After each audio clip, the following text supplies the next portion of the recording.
timing. I'm going to go ahead and call our meeting to order for Thursday, January 28th, the Costa Mesa Sanitary District Board of Directors. If you'd all rise and join me in saluting the flag. Ready to begin. I pledge allegiance to the flag of the United States of America and to the republic for which it stands, one nation, under God, indivisible, with liberty and justice for all. While you're standing, Director Parrott. Okay. Dear God, we come today to bow our heads and open this meeting in prayer. We ask that you bless all in attendance and thank you for the opportunities to serve the citizens of our community. Thank you. Madam Clerk, the roll call, please. Director James Fairman. Present. Assistant Secretary Arlene Schaefer. Here. Secretary Robert Wooten. Here. Vice President Arthur Perry. Here. And President Michael Schaefer. Here. Thank you. Thank you. Scott, any ceremonial matters or presentations? Any late communications for us this evening? Okay. Item on the agenda is the public comments. Time for persons in the audience to make comments on subject matter that are not listed on our agenda. We'll have an opportunity to address things that are on the agenda. Mr. Mosier, I understand you would like to make a comment?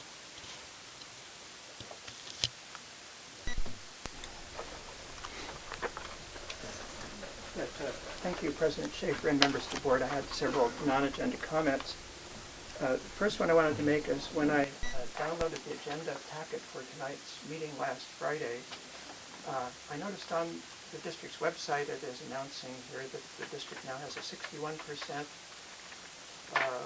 landfill diversion rate, and if there's a button here that says click to learn more. I think this is connected to the internet. Maybe it's not going to work. And anyway, when I click more, all I am directed to is a page telling me about the organics program. And it nowhere explains to me where the 61% came from, and I was actually a little confused about that because there was some reports about the recycling rates and so forth at the last meeting.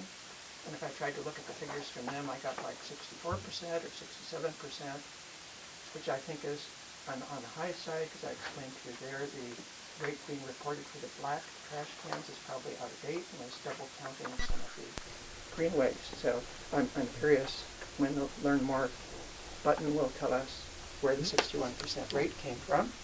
The second comment I wanted to make is when I did open the agenda packet, which I actually did not open until 1:30 this afternoon, I was surprised to see that there were 705 pages for me to read in it, which is about 6 times more than you usually have, so I have to apologize for not having read all of them.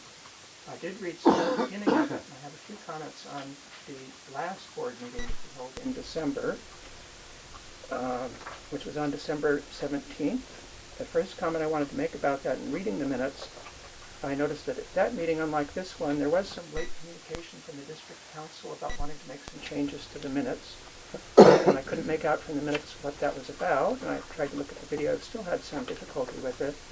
But I assume there was a last-minute handout probably to the public there, and I'm wondering when the meeting agenda packet gets archived, if those last-minute handouts get put in there so that the public can review what you saw. I'm asking that because at the moment that meeting has not yet been archived. Another thing that really surprised me was finding out that there had been a special agenda item added at that meeting, which was a so-called emergency item 19, which was your authorization to go ahead with making an offer on the Palorino property. As District Council Alan Burns correctly informed you at that meeting, it said emergency matter. It was not an emergency matter. Under the Brown Act, an emergency matter is something that involves threat to life or limb or public health, just like if there's been a sewer blowout or something like that, like an emergency item. This is just adding an item to the agenda at the last minute. And as you know, the Brown Act very much frowns on that. And the minutes as they're written now, I'm not commenting really on the minutes, say you were told that the board hadn't known about this in time to put it on the agenda. I want to point out the Brown Act actually says if anybody in the agency knows that there might be a need to discuss this thing, it is supposed to be put on the agenda. It's not if the board knows about it, anybody in the agency knows about it. Otherwise, it should not be put on the agenda. But the second comment I wanted to make, if somebody knew that there was a need for this by, your meetings are on Thursday, if you knew about it by Monday, you could have put out a revised agenda. And if you knew about it 24 hours before the board needed to make a decision, you could have put out a notice that you're going to have a special meeting, and the special meeting could have been held after the regular meeting. As it turned out, I don't think anybody in the public, unless they've gone back and looked at the video of the meeting or watching it live, would know that that discussion had happened at all. And when I came to your special meeting you had a week later, I had thought maybe the Palorino thing had been on some other meeting that I'd missed. I didn't know where it came up. So, and even if you didn't want to do any of those things, I think when you're planning to add an item, certainly somebody knows here, as a courtesy, you should send out a notice to the people who are on the list receiving agendas or getting notices when the agenda's out, that there's a possibility you're going to be adding an item to it. All those things I think would help.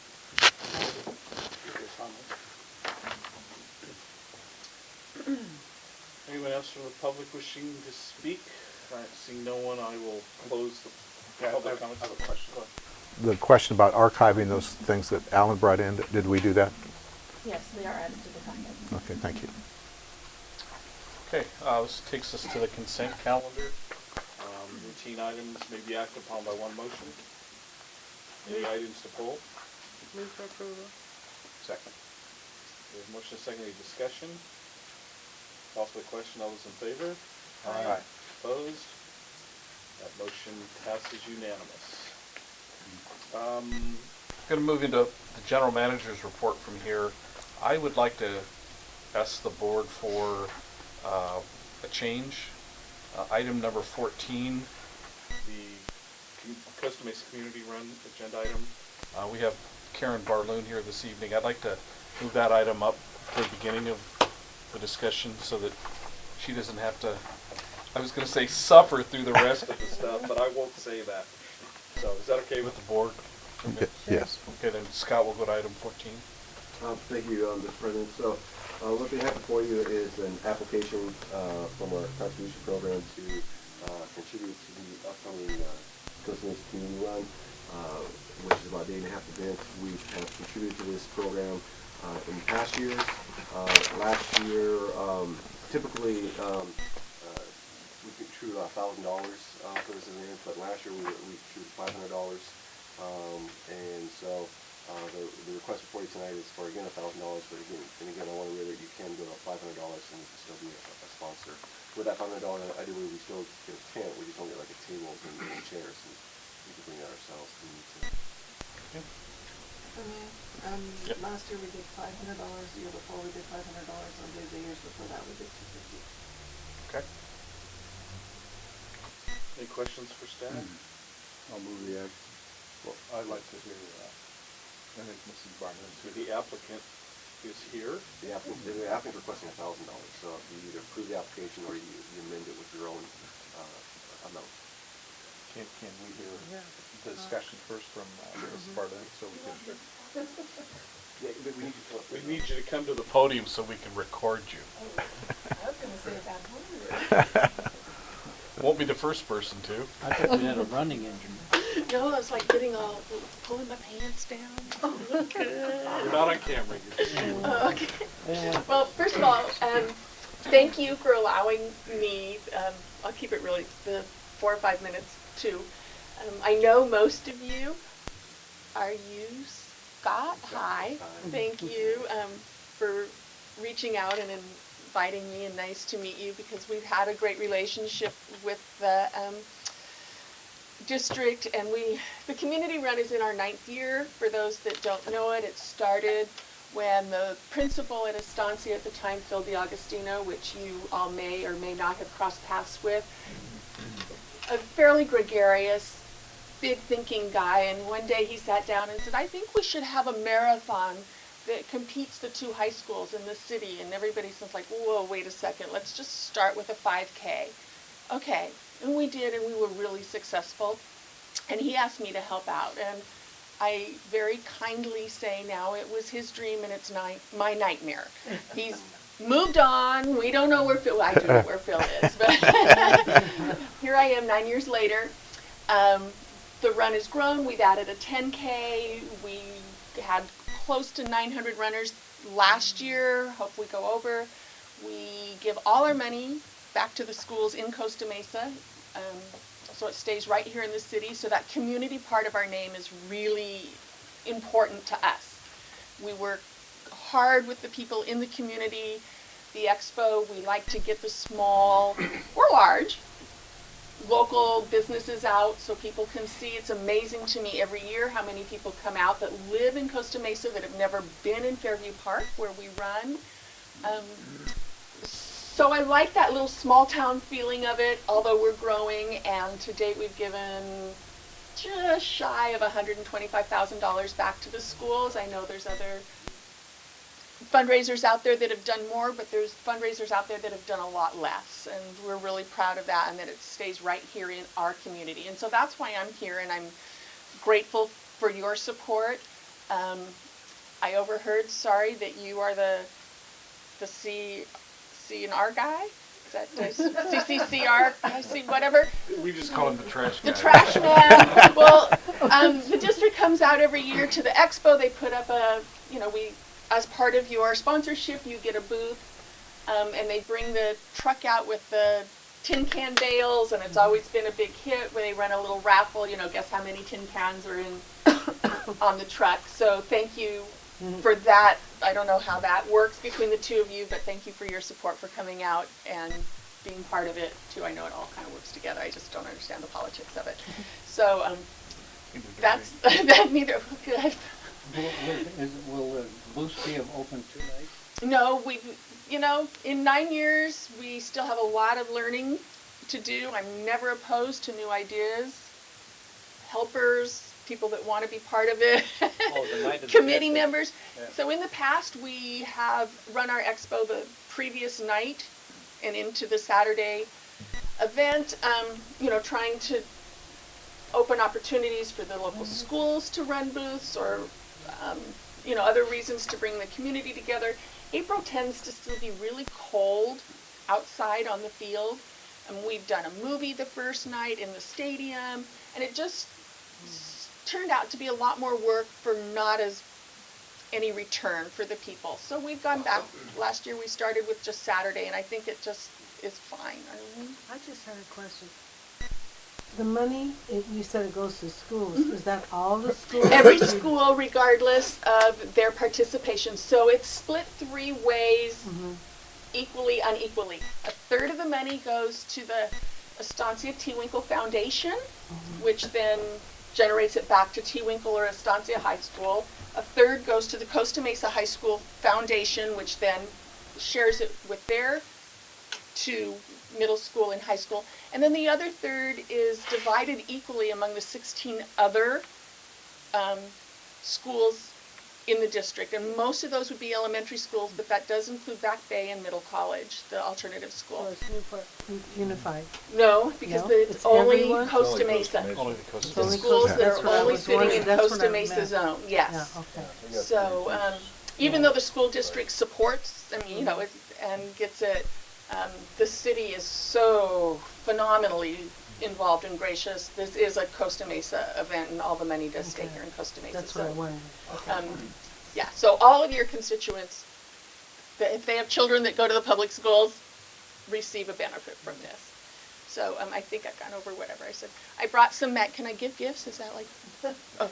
As long as they're not worth $50. No, clearly they're not. Just no $50 bills Just little attached. reminder magnets if you want to put them on your refrigerator. I would also like to ask and offer to be written up in the newspaper that your little newsletter as your supporter, and offer a discount under the sanitary district's name. We'll come up with a code for 10%, and we'll track for you to see if anybody is registering by reading your newspaper. Is that your newsletter? When is our next newsletter going I out? think it's already done. Yeah. Oh. The spring session will be, the newsletter will be going out in about February. Yeah. So it's already finished though, right? I'll have to check the list. I think. Okay. Well, it's at our last meeting, so I don't think we can get a Yeah. ad in there. Can we elect? Can you put it on your webpage? Yeah. Can we elect 3 board members to run? I was already going to Yeah. elect I know- you. Yeah. I know two of us that will be running. We do have paramedics. Oh, on-site paramedics. me in a wheelbarrow. We have wheelchairs. We have paramedics. We'll accommodate you any way you like, golf cart. Okay. Thanks for your comments, and you realize you aged yourself during that presentation. The cans are no longer made of tin; they're made of aluminum. Well, Dean, oh, I'm sorry, I saw you do that. President Schaefer, I'm Dean, I'm the trash man. And I think it's a really worthwhile cause. Sharon, always is interested in community activities, and we will commission that and match it as the board does. Oh, really? Okay, that's good. That's nice. Thank you. Air hugs. I'll say $10,000. Let me amend that motion. Well, I will leave you to real important business. I do thank you for your time, and I know President Mike, or Art, or Bob, or they all know how to get, Wendy. We know where you live. They know where I live, they know where I work. If you have any questions, I'm happy to answer them via email. thanks for taking the time, Karen. No, thanks. Actually, she lives in a very safe neighborhood because the police always sit We on can- the corner. And I got a Oh, ticket do the you other not? day. Oh, well, I don't. Do I need to hear? I don't need to hear that. No. No. She doesn't care about that. Because I have a matching no vote Yeah, that's over right. here, if that's what it is. That's good. Okay. Any other questions from the board and staff? Okay. Well, we've gone from 250 to 500. Does the staff feel that's adequate for the time that we were there just one day? Yes, like I said, this is the first time we usually do a day and a half. Okay, so this is down it's from. just a one day, so, yeah, it's fine. It's a good way to get it from our programs. And there's no, for what you get, there isn't any difference between a 500 level or 1,000 level. Can we at that event promote, our new policies that we have for waste diversion and the green waste and. Absolutely, yeah. Well, I think it's an important event because we're nearing, we've begun to implement the organic program, and I think the community, there's a certain number of people in the community that have questions. There may be 700 runners or 900, however many said, but usually there's people there with wheelchairs and things. Yeah. There's a whole bunch of people that Support. potentially come along and support the runners. And so I'd like to raise the level to 750, amend the motion to raise it to 750. I think it's great opportunities for us to have the bucket out there and have the organic can and be able to, give a little spiel there. It's great.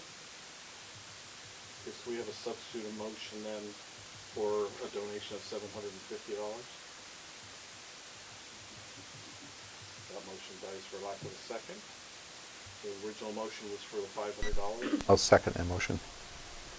Any other discussion? Call for the question. All those in favor? Aye. Opposed?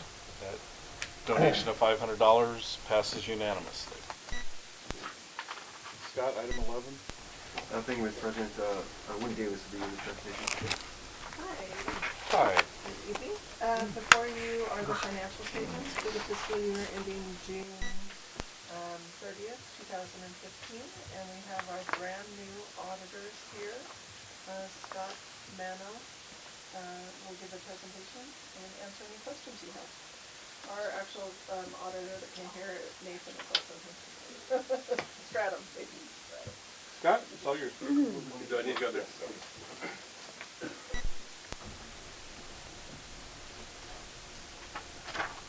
I like the Rogues Gallery on that. Yeah. That's a good picture. What item are we on? Okay, yeah, thank you, Board of Directors, Mr. President.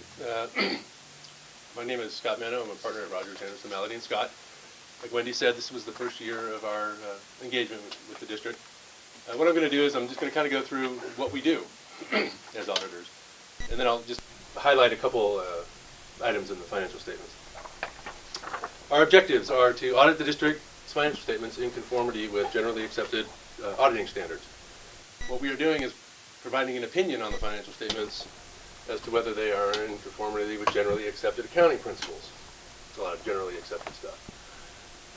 And what we do is we provide reasonable assurance on the financial statements. We don't provide absolute. We would be more than happy to provide absolute, but Wendy would get sick of us because we would have to be here every day, and it would be prohibitive. So we provide reasonable assurance that they are not materially misstated. The opinion we rendered was an unmodified opinion, which is the highest level of assurance that we can provide. So the statements were not materially misstated. And one thing I do want to point out about these financial statements, though, is that these are management's. I take responsibility for 2 pages, I think, maybe 3, and that's the auditor's report. That's the only thing that's mine. Everything else is management. It's Scott's and Wendy's. Everything else is management's. And what the audit is basically, typically we'll do it in 2 phases, interim and year-end. Interim, we're testing controls over transactions, payroll, receipts, disbursements. And then we have a year-end phase where we actually test the numbers, where the district says we have $2 million, and what we do, we tell the district is, prove it to me. Prove to me that you have $2 million. And they'll give us bank recs, bank statements, et cetera, stuff like that. What we do is we look at all different kinds of documents, look at different procedures, perform analytical procedures, confirm with outside parties, bank balances, we review the board minutes, and obtain any other pertinent documents that we believe we need for the audit. At the completion of the audit, we compile the financial statements. Management does the MD&A. We read through the MD&A to make sure that the MD&A is the management discussion and analysis, which is at the front of the financial statements themselves, to make sure that what management said is correct and not, where we expect $1 billion in revenue next year. Obviously, you don't, so that would be something that we would have to have them change. We complete the review process. We go through the work papers, go through the binder, go through the financial statements, and then we have our opinion. And again, that was an unmodified opinion, which is the highest level of assurance that we can provide. There was a big issue that came out this year, not specific with the district, but government accounting in general. There's a Governmental Accounting Standards Board Statement number 68 and number 71. And what those 2 statements did was they brought on the unfunded net pension liability. Now shows up on your financial statement. So if you turn to page 12 and 13 in the statements themselves, I don't know what the PDF is going to read. About three quarters of the way down, you have non-current liabilities. There's an item there that says net pension liability. It's $270,000. In the past, that was never on your books. It was there, but it was never required to be reported on the face of the financial statements, and now it is. And that's relatively small compared to some of the places. I have a city. It's $137 million. So you guys are. You can say it's Scott Small Peanut. So that's that. And there's a couple other items on there that are related to the pension that are new. There's deferred inflows and outflows, but that gets very convoluted, and we don't want to get into that. I would be more than happy to, but it gets really convoluted. And again, it doesn't change this. GASB only puts this net pension liability on your balance sheet now. It does not change how you fund your pension. It just changes that this goes on here, and it changes how the expense is calculated in the statement. But you still pay basically in accordance with your annual required contribution.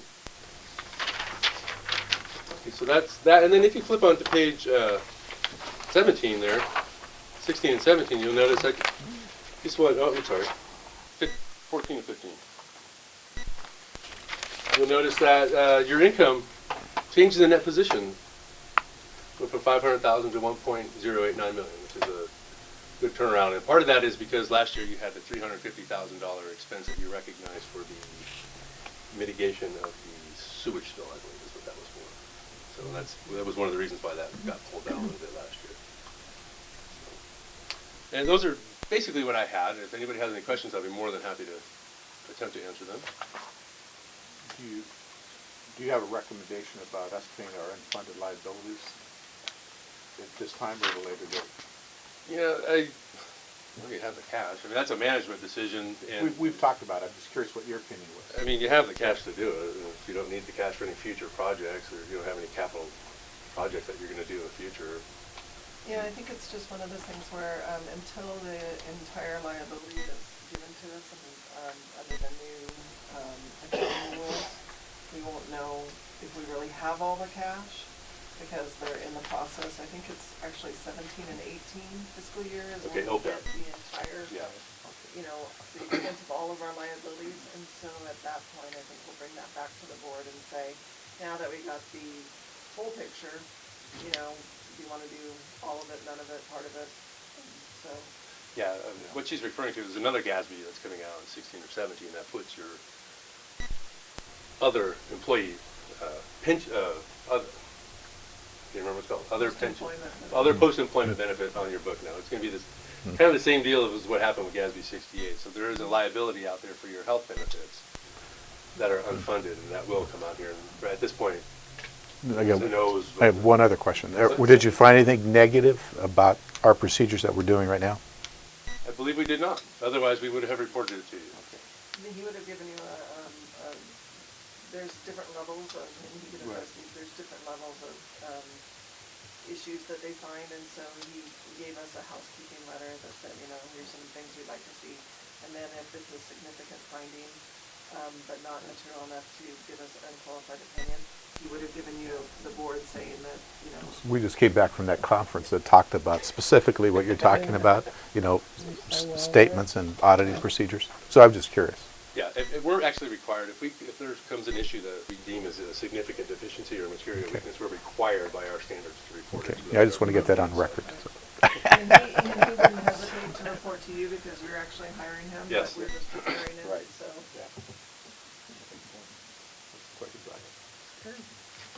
I like the way you presented it. Because we've listened to other auditors, the way you presented it was better for me to understand. Thank you. Anything else? Any other questions for Scott? Okay. Thank you. Thank you so much. Appreciate it very much. Thank you, guys. That was simply a receive and file, correct? Thank you. Thanks, guys. Item 12, budget review, Scott. That Wendy gave us the report. Okay, so let me get that.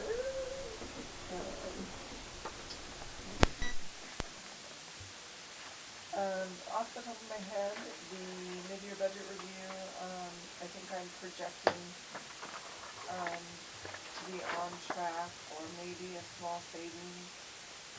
It's a little difficult right now with the new building. Depending on when we open with that and what the costs are, and we may have some significant expenses and changes in our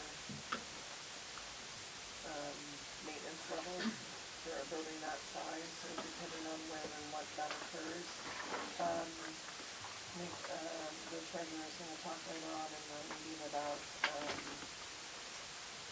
purchasing the building. So a lot of these costs that we're accumulating now for the building are going to be capitalized in the actual purchase of it, and so we'll finance it, and then that'll be. But the operating expenses, the operating expenses, we're about on track where we normally are in the trash fund. The sewer fund is a little actually ahead of where it would normally be. I think we typically in December we're only about 35 to 40%, and we're at 45%.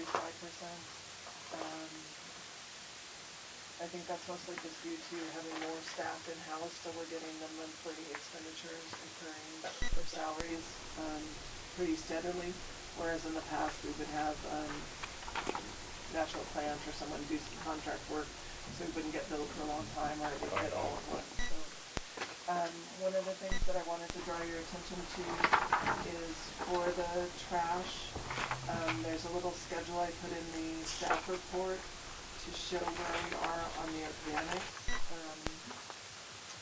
Kind of just giving you an idea of what we're looking at right now. So you can see that for tonnage through December's billing, which the dollar amount payment is not included in this report because we don't make the payment until after you approve it tonight.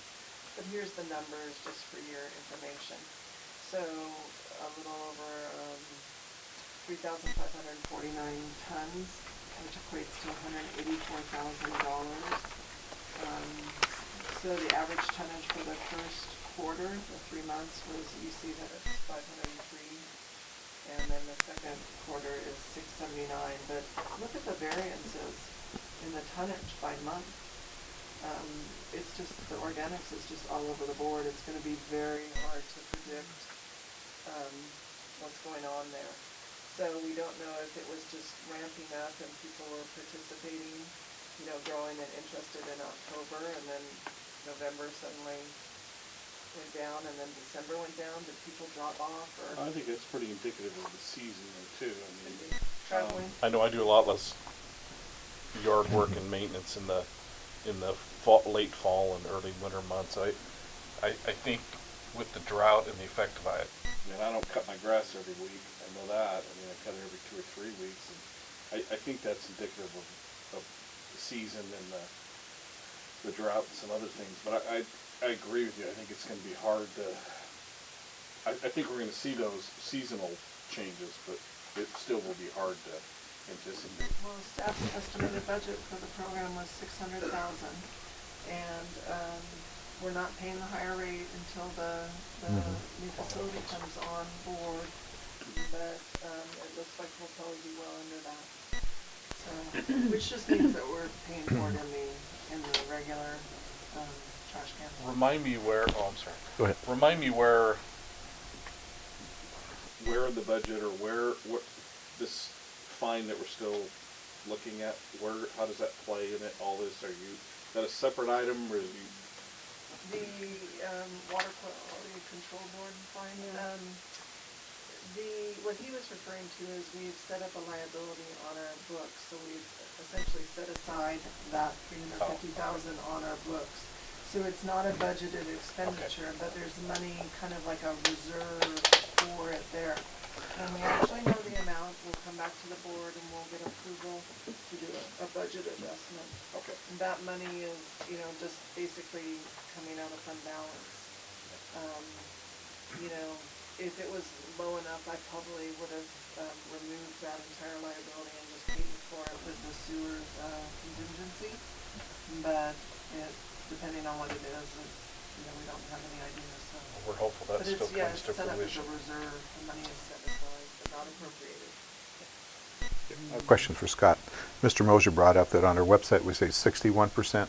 What do you think is the figure that we should be using? Is that the accurate one, or do you think it might be more? Yeah, really what 61% is because you might recall we were doing a pilot program of collecting all the data, and we're going to put that on the website with the board deciding to go that route. But what that 61% represent is all our programs, not just the curbside program with CNR, but all our programs that we implement.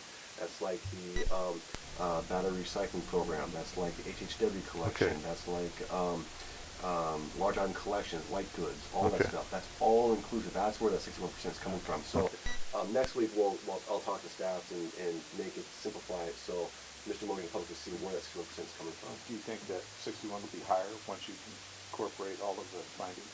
Or will it be higher than 61, or stay at 61?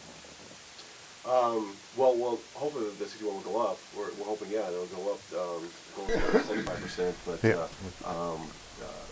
when we'll hit that, we don't know. But yeah, Okay. That's what we're anticipating. It'll increase. Okay. Okay. Any other So, questions? Yeah, I'm happy to answer any questions. Anything else for Wendy? I'm assuming that you and Mark have done a projection on how much capital outlay it's going to cost for this purchase, you know, the closing costs and everything, as well as cash flow, and what the payment's going to be on a monthly basis with all the maintenance, and you know, I would like to get my hands around that and see, you know, what the differential is, and you know, I'm assuming that we can afford it, but I haven't seen anything Well, to demonstrate that. it's going to be hard to demonstrate, to be honest with you, Mark. It's going to go over later on under his item, purchase and cost and amortization and some things like that. My concern is how much is it going to cost to maintain the building? You know, that it's essentially double this size, a little more than that. And so, you know, it's got 8 air conditioning units on it. We have 2 that are fairly new. You know, those type of things are what I'm, you know, would love to get my hands on, and I just don't know that we're going to. We're asking for an appropriation later on in the meeting, and that's to cover the $62,000 is essentially to cover the 500 or 50,000 we put down as our deposit on the building because it wasn't appropriated, and then the expenses with doing the building inspections and those type of things. Yeah. So those will all get capitalized in the end, but I just need the money to pay for them right now. But, you know, we can ballpark it. I mean, I gotta think that, you know, Well, we know where the, we'll go over it, but the the moving, maintenance. I mean, I know they're moving parts, but, you know, we can, do an estimate. I mean, I don't know. Yeah, well, like Wednesday, later in the agenda, we'll go over some proposed tenant improvements. Now, I don't have the numbers for you right now because I need some direction from the board. I'll need some direction from the board if that's the way we want to go. And then we'll have to go get some contractors. I'll have to actually hire an architect to do some preliminary designs. So we go contact contractors, get some good numbers. So bring back some good numbers. Hoping I can do that at the end of February. At your February board meeting. You got that with section 2. Yes.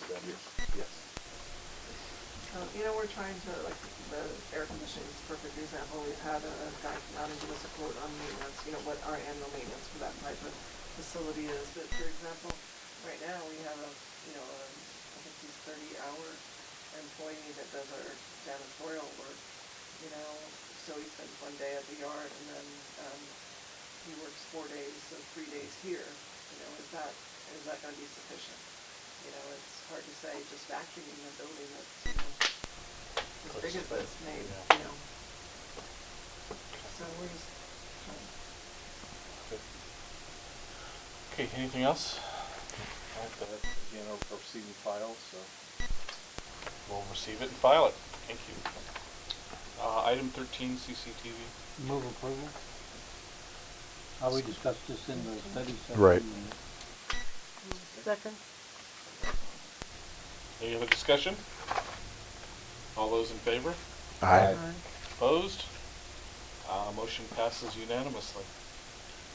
Item 15. Yes, thank you, Mr. President. So on this item, there are 3 separate issues to talk about. So we'll talk about one each issue at a time, and get some direction from the board, and then we'll move on to the next item, issue on the item. The first one I want to bring your attention is it's in your staff report, and that's the Phase 1 Environmental Site Assessment Report. And as you can see in that survey, the building's in very good condition. However, the study did recommend that because the building was constructed in 1979, we should do a survey and lead paint assessment on the building. And I did receive a proposal. We haven't proceeded yet, so I want to get direction from the board if that's okay. But we did receive a proposal for $4,250 to do that survey, and that's for asbestos and lead. And basically, if they found any positive for asbestos, then we'd have to do some remediation and get some, and what that costs for the remediation. Now that cost, whatever that remediation cost is, what we would do then, if the board's okay, we would apply that as our, we're going to give them a list of here's some deficiencies in the buildings that we want either a credit or to offer from the cost. So we would add that cost, the survey, the abatement survey, the asbestos abatement to that. And the seller is aware of that, and so they're willing to wait to get the results of the survey. So that's I'm so sorry, this is asbestos, what was the other? lead paint. Lead paint. Are there any other environmental things in there? Mold's not an issue.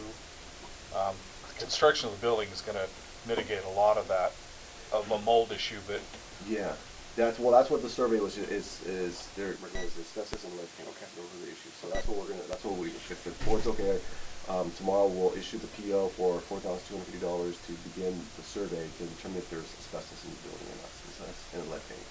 And then from there, if there is, then we'll get a cost to mitigate that and put that as our counter to the seller. Okay, good. Okay. When is that counter due? Did he extended the timeline? Yes, he did, because he because remember, as far as one of the contingencies also is to wait for the city approval, which is going to the planning commission on February 16th. So soon right after February 16th, then we should have all the contingencies done. Okay. So, February 16th, which is when they're going to the planning commission on a consent to do a minor conditional use permit because there's none new parking spaces. How many were we short? Like three? Three. Yeah. So any questions on 15-1 for? what, it looks like you want an approval of us going forward with the purchase contract on this. Is that right? I don't necessarily approve because it's under $5,000. I can go ahead and proceed on this purchase order. I just, if you have any objections, I'd like to know about it. Otherwise, I was going to proceed. Yeah. I just, if something goes south on the seller not wanting to, say the asbestos cost $200,000. I mean, I don't know what it cost, Right. but say it did, and we put it on our list, and he said pound sand, it's got to be contingent. Yeah, I think I would agree, and it falls into that escrow period. So if let's say it is $200,000 and we don't come to an agreement, All right. then we get our $2,000 back and we deals off. But I'm just saying, if we're going to go forward here today, we got to put that language in there that it's contingent upon city approval as well as Yes. improvements. Jack's putting that in writing. Yes, he is. Yeah. He's doing that. Yes. So, but also, we're like Wendy said, we're already out of pocket doing some inspection reports, and now we're doing asbestos. So, it's a little bit of a gamble, but you're doing your due diligence. No, you got to do that. Yeah. That's fine, but I just want to make it clear to the seller that they're on the hook for it. Yes. Yeah. On those issues. Right. I agree. You're aware of that. I agree. Any addition? I'll go number 2. Okay. Number 2. So, proposed tenant improvements. So, last time we presented this to the board, the buildings and the potential improvements in the building. We know the bathroom is going to have to need ADA improvements. We knew that right off the bat. But also hearing from the board, you want to have a community room that we can rent out to the community. Also, we talked about possibly leasing out some space to other vendors. So what I did is last week I met with all the staff here at HQ and basically went. So we showed them, here's the layout of the building, and showed them this is how it looks right now, and we basically talked about how do we want it to look like if we do acquire this building. And so after discussions, we came up with this, and I'm gonna what it would look like, and I'll kind of go through this, explain this how it works. So let me start right off from the beginning, right off the bat. So here's the front door. I'll talk with the community room, which is right here. And Scott, can I interrupt you just for a Sure. minute? Did you have a space planner or architect help you do this? Well, the space planner did this. They created a space here. They went in there and into the building. So this is what it looks like inside the building. Okay. As far as this goes, we did it internally ourselves, and I have met with an architect to proceed. Is this all doable? And he says, yeah, it's doable, but he'll have to take some measurements, create some preliminary Because design. if it's a bearing wall and you don't know that, and, Right. there's things like that, Which the architect will verify, so we can give it to the contractor. Who decided we would have a board of diocese? It's just all up here for discussion. Yeah. Nothing's etched in stone. So the model we Can you erase any of that? yeah, of course. But the model we were going through. Well, first off, let me go back. so happy, right? So here's again. There's 3 offices here and there's an office here. So the proposal is to remove those 4 offices to give that big space here. So the model we were kind of leading on was the Mesa Water boardroom. They have a dais here, but that's all that's visible, and then they have that big open room. So this table and these chairs will all be portable, movable. So you have this big open space right here for a community room. Then the other suggestion is put a wall here, so that way we can have some screens for the staff, And then you make this office a meeting room, so that's when you have your closed sessions, you just walk right back in, here's your closed session meetings, and you come back out and hold the meetings. Yeah. Okay, I so, like that. and that's also, that meeting will be available to the public too. And so we have it blocked off here, so when you have this open to the public, you know, they come in here, they won't have access to the backside of the building. Now, when I meeting with the architect, what he mentioned is that if we're gonna block this off, then we should have a door here. There's no door right there, so we put an emergency door there, so he's looking at that, or not. Okay, so that's your community room right there. So, again, go in the front entrance here, if I go back. Can I say something, Scott? Yeah, absolutely.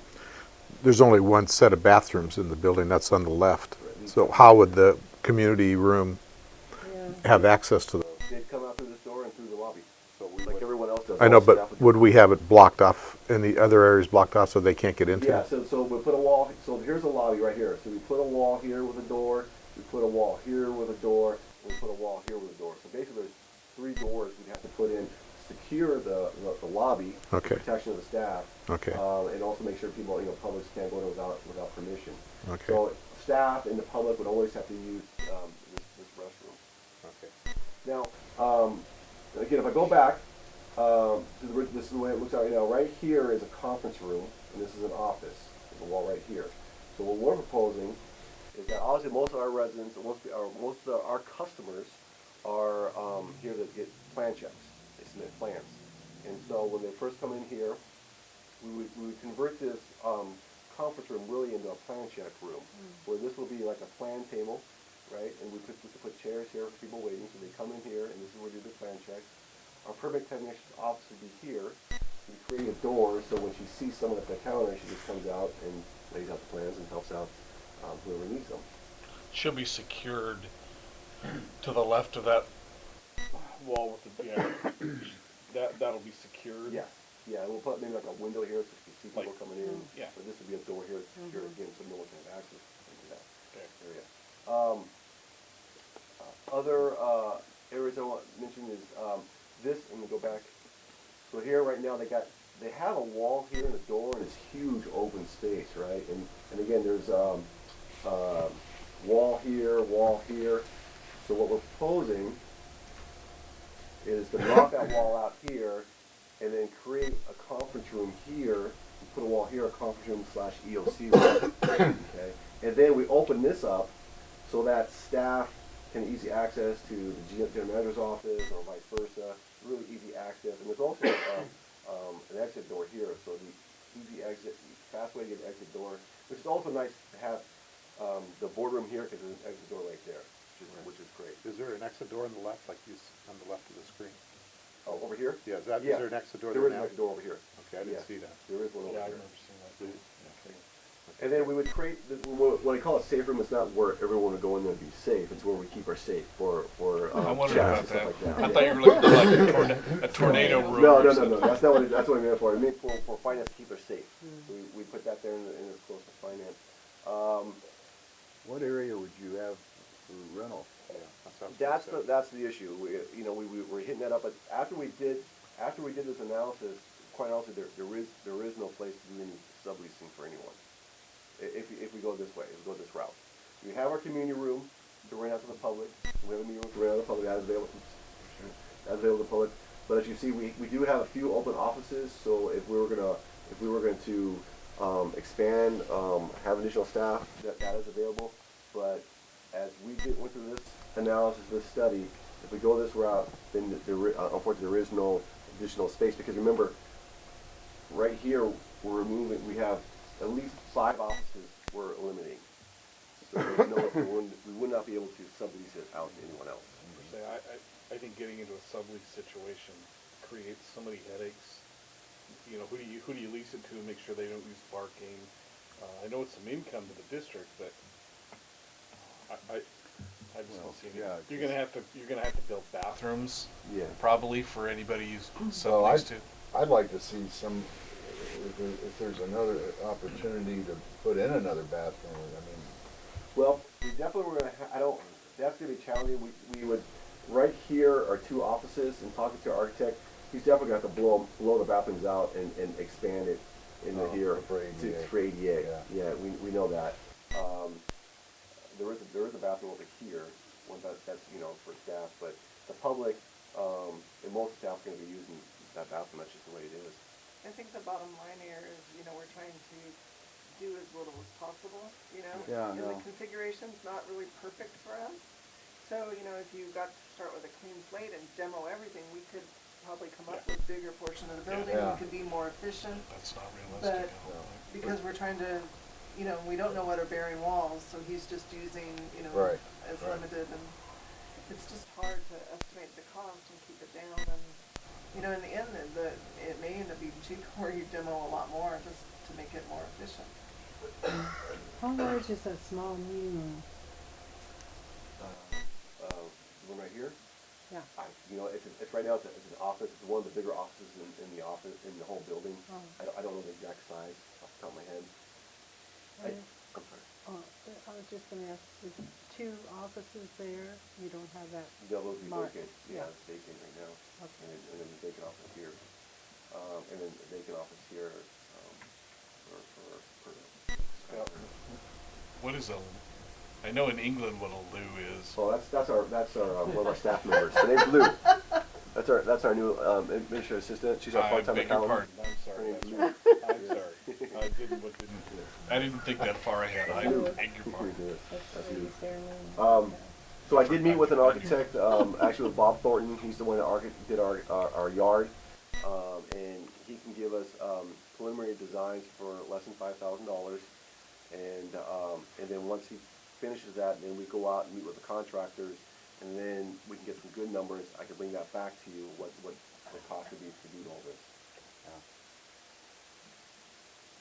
I'd still ask the question of the architect, is there a way to, and obviously, if you add another bathroom, you wanna be near the plumbing, you know, of the existing Yeah. sewer. But maybe he could think of something that we don't, wouldn't occur to us, you know? Right.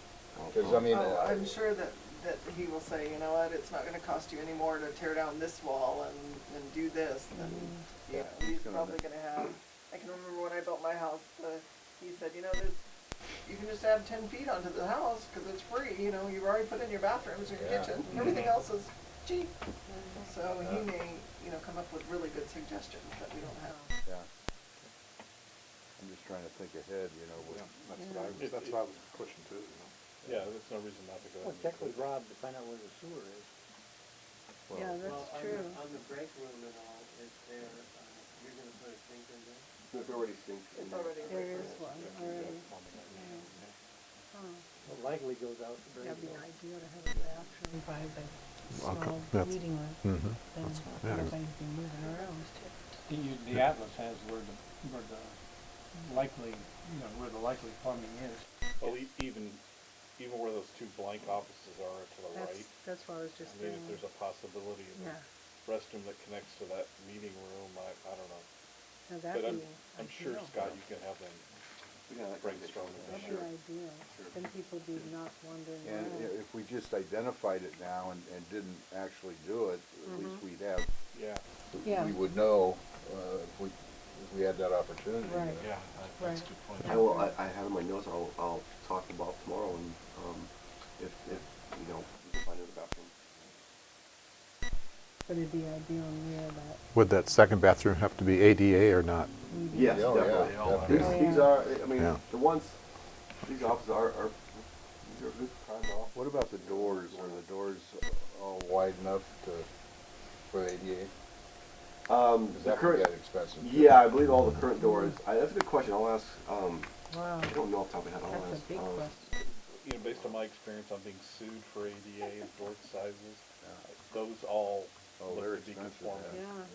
You get a bunch of those going.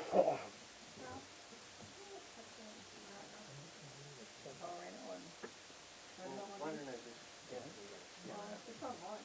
Well, we can well, I'll show it to Bob. you can see that you have plumbing here and plumbing here, so Right. you know if you go this way or that way, And, that's where it all. and you got plumbing down here, we know there's plumbing here, there's a shower and a bathroom right down here, Oh, okay. so we know there's plumbing down here. Or in that, like the manager's office? Oh, We had Have you to seen figure that out building, this Jim? online, but Would I you? didn't see that. Yeah. I haven't even seen it. Yeah, that's what I'm saying. You should take a look. It's really nice. Yeah, it's real nice area right there. That has a pot to pee in. And it will not have gold fixtures, no matter what you. That's fine. Yeah. So you're okay, then that's your second part, ready to go forward with that? Yes, then? there's no other suggestions or comments. I'll Anybody proceed. have a problem with that? I mean, let's get the plan out there. Yeah. Okay, very good. And then the third thing on item number 15, as Wendy mentioned, this is an action item. We need to approve transferring funds of $60,000 from the contingency fund to the capital outlay, and that is for, as Wendy mentioned, to pay for the $50,000 deposit and all the other expenses that. 62,000. Yes. Okay. 62,000. Yes. So we need action on that. Move for approval. Second. We have a motion and Second, any other discussion on the item? all those in favor? Aye. Opposed? That motion carries unanimously. Great, thank you. Thank you, Scott. Item 16. Thank you, Mr. President. Well, it's that time of year where I value your inputs and your suggestions on my performance and my goals for the upcoming year. Did we put in removing the diocese? Yeah, we No. got to remove the diocese for sure. Yeah, leave it in. Way. That could be an interesting conversation. It's a 4-1, don't All of us up there and nobody's It's okay. Attached is my goals. The goals I achieved and a few goals I did not achieve, but it's before you in your agenda staff report, as well as the accomplishments for the entire organization, which you've seen before. So happy to answer your questions. And the recommendation is to direct President Schaefer to meet with me to negotiate my goals for the upcoming year, and then we meet again in the future, whether February or March, depending how far we get. We meet in closed session without me and talk about it, and then go from there. Yesterday, four of us attended a session with Richard Yeah. Diorota. Yeah. Does that name ring a bell? Yes, it does. He was the attorney for Myers and Navi that handled our. Yes, that's right. Our little friend. Yeah. He conducted a session on general manager performance reviews yesterday. Mentioned a couple of things that I'll, if the board approves me meeting with you, that I'll go over with you. Okay. I also am going to ask him for, there's an evaluation form that I want to look at that he has, that he offered. But I would ask my fellow board members that sometime in the next, before the 15th of February, if you all could Get me your list of 3 to 5 suggestions on goals for Scott or what you think. I'd appreciate that. And if Nolani, would you mind sending a reminder to the board for that? And then if the board desires, then I'll arrange to meet with Scott and go over all that. Did you want me to attend with you? Did you attend with Jim last time? I don't remember. Did you attend? I was there. I know, but did Mike Attend with you as an incoming president? Yeah. Oh, no. I don't know. I think you did, didn't I'm completely fine with that. you? Okay. No, I'm just curious. No, I Just as a thought. There were two. Yeah, I think the year before we did. Yeah. but not. Well, when Jeff left, when Jim left, you sat in with him with a discussion with I Scott. think we did, yeah. But yeah. I mean, that would be a good That experience. was very good. Okay. Could you do me another favor in this item On the agenda, can you send just this item from the agenda to me, or make a copy for me, or take it out so that I can have it? I'll give you this one if you want. I'll give you mine. I'll give you my Never mind. printed one. I'll take Director Parrish. Okay. Okay, so any other discussion on it? Anything? There's no action item to take on Done this. very well. Just need give you directions to meet with me. I think. Oh, yeah, then we do need an action. Authorization for your approval to meet with Scott? I move we, Okay. Second. Before we do a motion and a Yeah. second, we do have public comment. Mr. Moody? Thank you, President Schaefer. My name again is Jim Moser. You'll have to bear with me for a moment to understand the relevance of the first part of what I'm going to say. But those of you who read the papers may have noticed that on Tuesday night, in the city of Newport Beach, 9 years after the fact, they woke up to the realization that the ratepayers in the sewer district that they administer, which turns out to be almost identically in size and number of pump stations and so forth, the same as yours. Ratepayers there had not been paying enough money to fund the necessary and anticipated repairs that were going on, so it'd be necessary to increase the sewer rates there to a rate already higher than it is here, but will be still higher than that. And in return for that negligence of not paying the necessary amount for a number of years, they asked everybody in Newport Beach, including visitors and including people like me who are not served by their sewer system, to make a gift, which cumulatively is about $1.7 million to people who had not paid enough.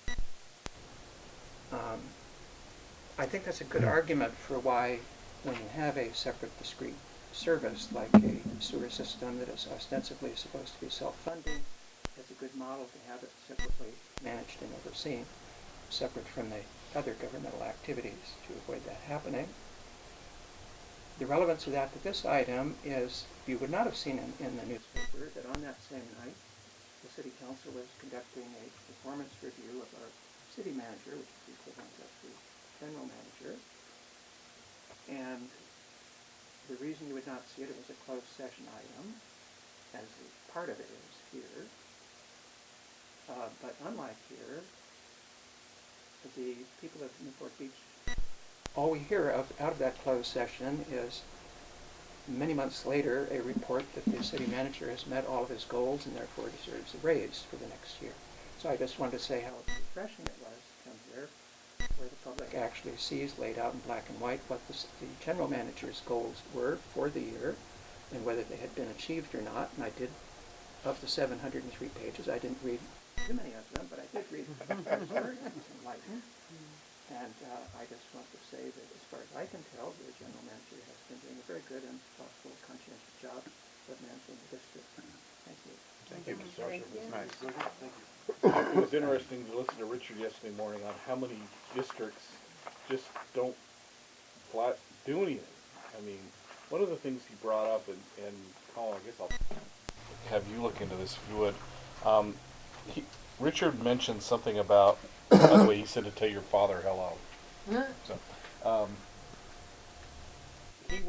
he asked us all to make sure that the general manager's evaluation is part of our policy.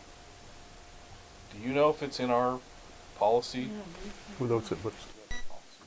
So I'd like some research on The that as to policy whether we we wanted need to check on. Was that to do something to put harassment? that in our district policy. We'll take a look. Right. Thank you. I appreciate that. Yeah, Well, a thank couple of you. the other things he mentioned about general manager evaluations, he said he posed a question: should the board of directors do an evaluation of themselves?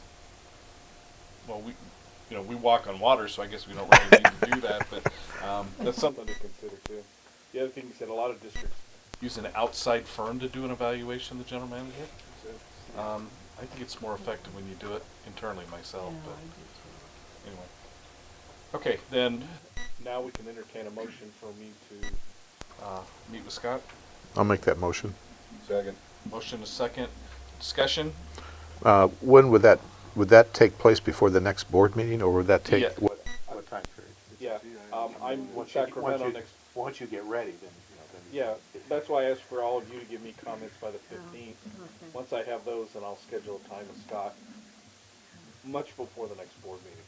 Should be as soon as possible because his hire date was in January.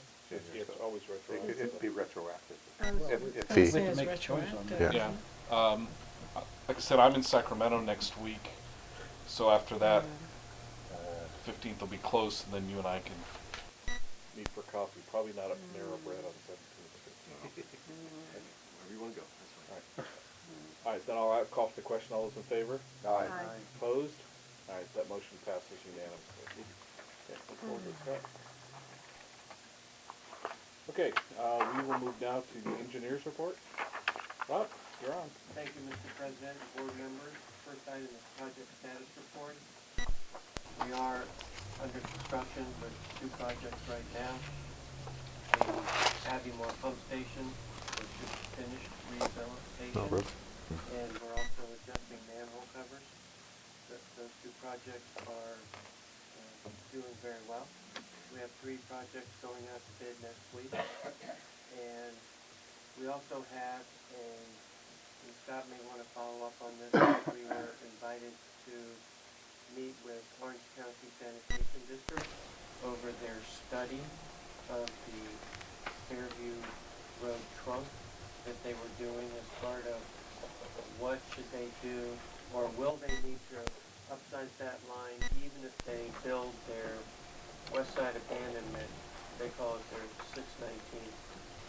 So they have apparently finished their study and invited us to meet with them, and I believe last time we met, Director Zuden and Ferryman attended with us. And the meeting is in early March. I'm sorry, second week of February. So Hey, Rob, have they made that study public yet, or they're gonna wait for discussion with us? They just received it. I don't think it's been out, has it? yeah, I don't believe it. I thought Thompson was, he just had read it, so. Okay. It's available to Orange County Sanitation staff. I'd suggest that we try to get a copy before we meet with them. The first question is, would the directors like to attend with? Yeah, I've already gave them. Yeah, they've already, I think they're all You said set. the meeting on the 10th, you're Yes. gonna do it. Yeah, I wanna. Yeah, you and Bob continue your Attendance. Yeah. That's a good suggestion to get the results of the study ahead of time. Yeah. That would be greatly appreciated. I'll send an email out to Rob Thompson. Okay. Yeah. Okay. So, other than that, available to answer questions. Are they, is it in our best interest that the flows are higher or lower from their report? We're hoping that if they build the 619, the abandonment sewer, that they do not have to do anything to the Fairview trunk. Okay. Because if they have to upsize the Fairview trunk, they could just make it whopping big, Yeah. and then they don't need to do the abandonment.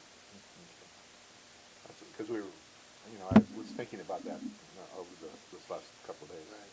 Because when I knew that Bob told us that you guys were going to be meeting. Well, I talked to Rob last night, who had just read the report, and he said the project's probably not in jeopardy, but a lot of the flow is inflow. And so he's very interested in why that might be the case. And then he's interested in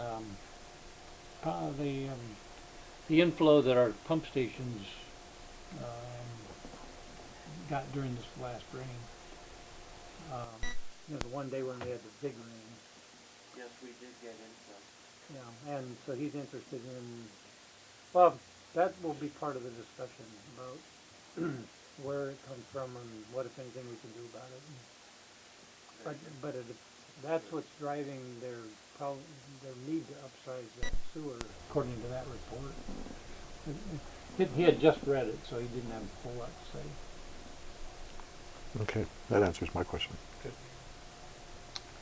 Okay, item 18, Rob. Thank you. This is our newly added item on the agenda. This says here that I, as civil engineer, will be the engineer of record for the project on Santa Ana Avenue. It's actually in Newport Beach, that's what's in it. It is part of the area that was annexed by Newport Beach, West County. So I'll be the engineer of record, full disclosure, and we'll just follow the same procedure we have on other projects where I am the engineer of record. FYI for the board, this is the Colleen property. Oh, okay. It's 13 homes. Yeah. I was on last, so when we did that, yeah. Excuse me, what do you mean? Right there on the Colleen Island there. There's 13 homes. This year? You mean it's projected to be 13? Or Yeah. it is 13? I think this is the plans I just got on preliminary review. The 13 homes. I haven't seen anything. And are you sure? This in No, I'm Newport not Beach? sure. This in Newport Beach. Oh, okay. Then I'm wrong. Never mind. We just got Colleen on it. Okay, sorry. Is that the Colleen house? Oh, Oh, the 13? Yeah. No, those are 21st and, Okay. yeah, but that's not, this is way down. This is down near, this is past Mason Drive, where San Ana Avenue goes down and comes back up to right, Orchard. It's like old Santa Ana Heights. Yeah, okay, I'm sorry. Why did you have to do a conflict of interest? It's still in our district. Oh, okay. Yeah, even though it's in Newport Beach, it's in the document. Oh, okay, okay, We serve that area. okay. Very good. Thank you. And then, item 19 is standard procedure for accepting improvements. And the generator is in and operating. And recommendations for items 1 through 3. Move for approval. Second. On all three items? Yes. Okay. Second All on all three items? Mhm. Okay. Motion, second, any discussion? All those in favor? Aye. Opposed? Recommendation passes unanimously. Thank you, Rob. Thank you. Item 20, Mark, this for you?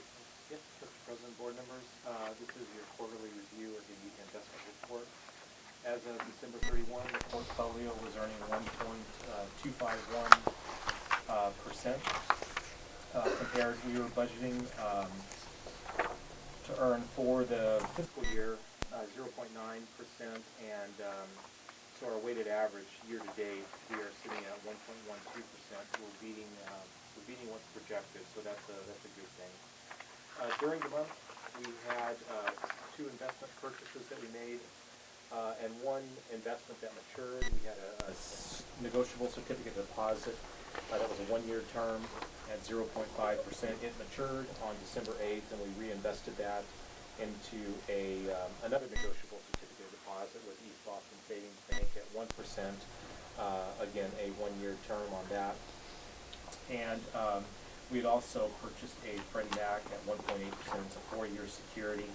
It's callable one time only in March of this year. If we go past that March date and it doesn't get called, then we'll have that security for the remainder of its term. That's really all I wanted to highlight on this treasurer's report. If you have any questions, I'll be happy to answer them. Any questions for Mark? Okay. As always, thank you. Next item? Next item is, I wanted to discuss some financing options for the new building. We had, in the past, just talked very high level about where we would get the money from, and so now it's time to talk a little bit more details. There's a couple options and then a hybrid out there that we'll talk about. The acquisition price was $3.75 million, and then on top of that, we've been talking about improvements that are going to be made. So that number, the total cost to put the building in place is going to be much north of that $3.75 million. So the first option that is available to you is a lease purchase through the CSDA Finance Corp. And the bottom of page 1 on the staff report, just a little bit of background about them. They are a public benefit corporation that was established solely to assist special districts in obtaining tax-exempt financing for various capital improvements. And they're partnered with CSDA and they're partnered with SDRMA. The Finance Corp utilizes Muni Financial as its financial advisor in all of its transactions. And so they would be involved as well, in addition to their bond and lease purchase counsels on their side, should you decide to move forward with a lease purchase arrangement. Advantages of doing that, it really allows you to preserve your liquidity and to spread the cost of that asset over its most of its useful life. A lease finance option will allow you to enter into a transaction ranging from 10 to up to 20 years. The building its useful life will be probably around 40 years when we're all said and done. So that 20-year term really matches somewhat close to your useful life of that building. Say that again. In doing a lease purchase, the recommendation really would be that you go out really as long as you can, since your asset life is going to be a 40-year term. Spreading that lease purchase out over 20 years will spread the cost over the majority of the time, or half the time, that you're really going to have the building and of its useful life. And your payments that you'll be making, your lease payments, will then really be reflective over a period of time that the building's going to be of use, and your ratepayers, future ratepayers, will be paying for those for that building. When we get into the cash part, we'll talk about some disadvantages on the opposite Okay. side of that. I've only had just an initial discussion with the Finance Corp about the project and about what we can do, just to be able to get some ideas to be able to present to you. In some of the previous discussions that we had with them, they said, well, there's no prepayment penalty. You can pay that off anytime you want. Well, now we've delved into it. Now, it's not totally true. They like to see, the markets like to see about a 7-year term before you refinance, and before you decide you want to start paying it off early. And that's really based upon the markets are coming up with an interest rate that you're going to be paying, and they're building into what they're expecting to see over, a revenue stream over a period of time. And so they really like to see that that the deal gets structured, that it's going to be fixed for the 7-year period, and then once you get to reach that 7 years, you'll have some options at that point, should you decide you want to pay off that lease early or pay down on it. Okay. So if we sell this building, we can't pay that back within the 7-year period. Is that what you're saying? Right, that would be correct. We would have to take that money, put invest it or whatever. That would be correct, yeah. You could set up, if you decided you wanted to earmark that, to pay down that lease, set up a sinking fund here and just do exactly Okay. that, time those investments so that they would come due about the time you would be available to pay down. That's one option. I think if we knew we were gonna do that, or that's our goal, Yeah. that we should just borrow less and use some of our reserves and then just pay ourselves back. I would think that would be a good option for us myself. I think the risk with that is, if you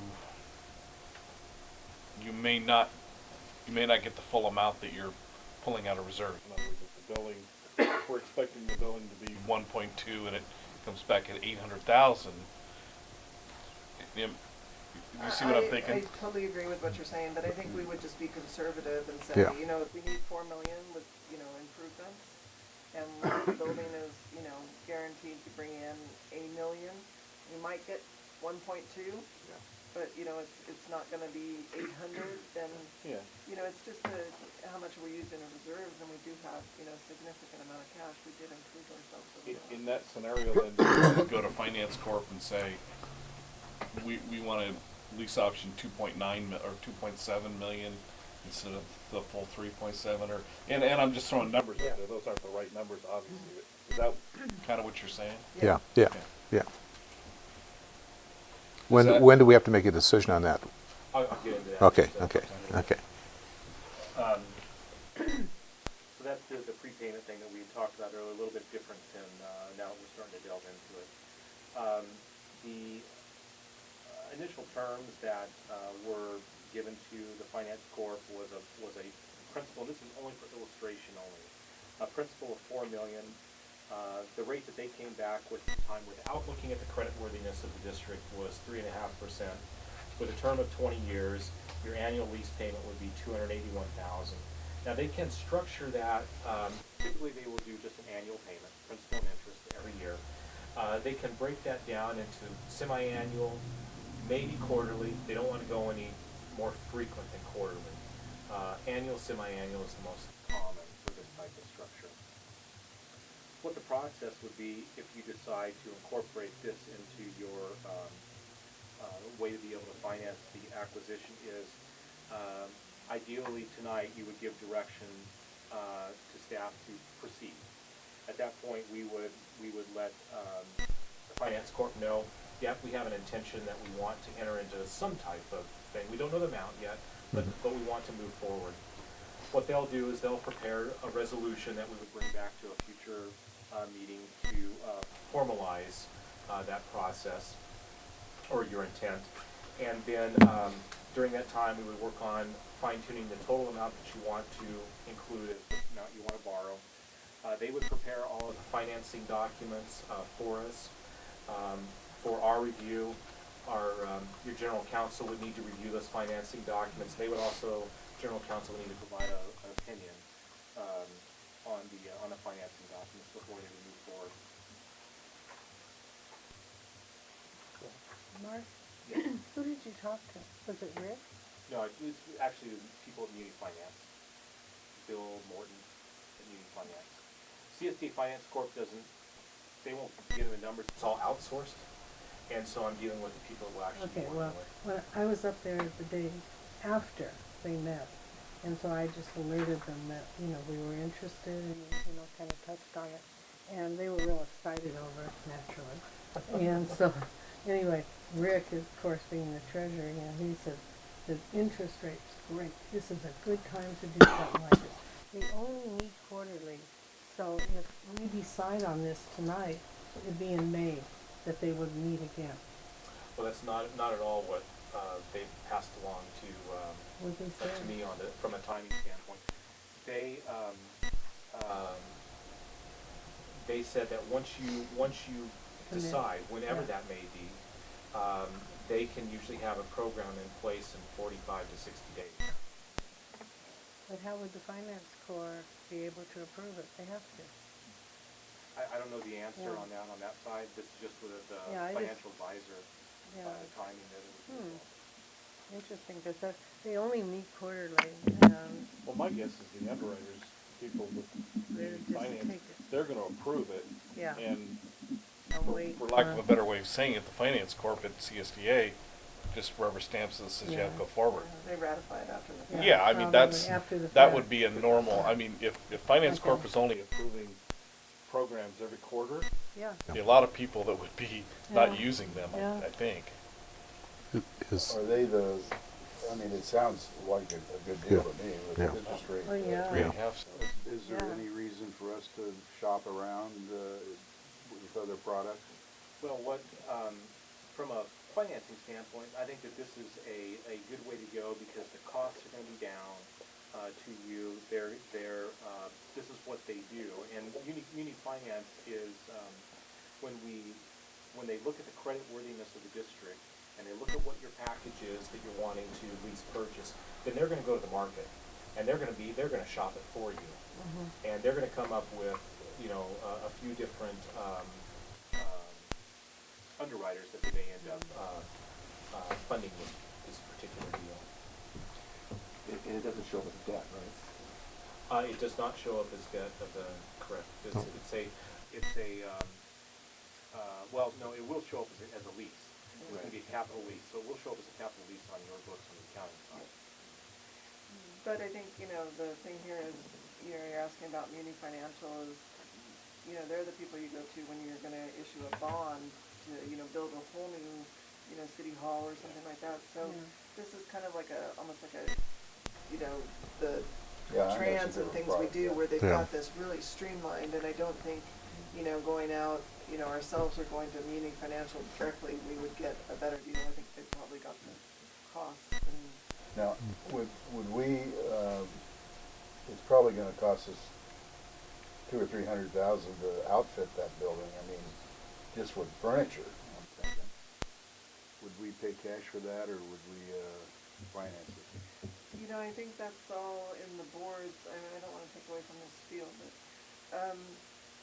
so say it's 3.75 plus, closing costs and acquisition costs. So, but let's just say it's 3.75, and then you said, okay, well, we need to do the remodel, it needs new carpet, we didn't have enough office furniture to take with us, we need this. Maybe at some point you say, okay, Scott, we'll finance 3.5, and everything else above that, including, the difference between 3.75 and acquisition costs, is coming out of our reserve.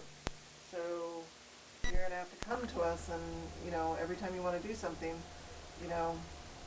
we'll give you this budget and anything that's variance of that, and you just decide how much you wanna take out of reserves, so It we either don't comes out have of, to finance it it. either comes out of reserves or it comes from the sale of this building. Right, exactly, and so that's what you're saying is as soon as you sell this, you're gonna replenish your reserves.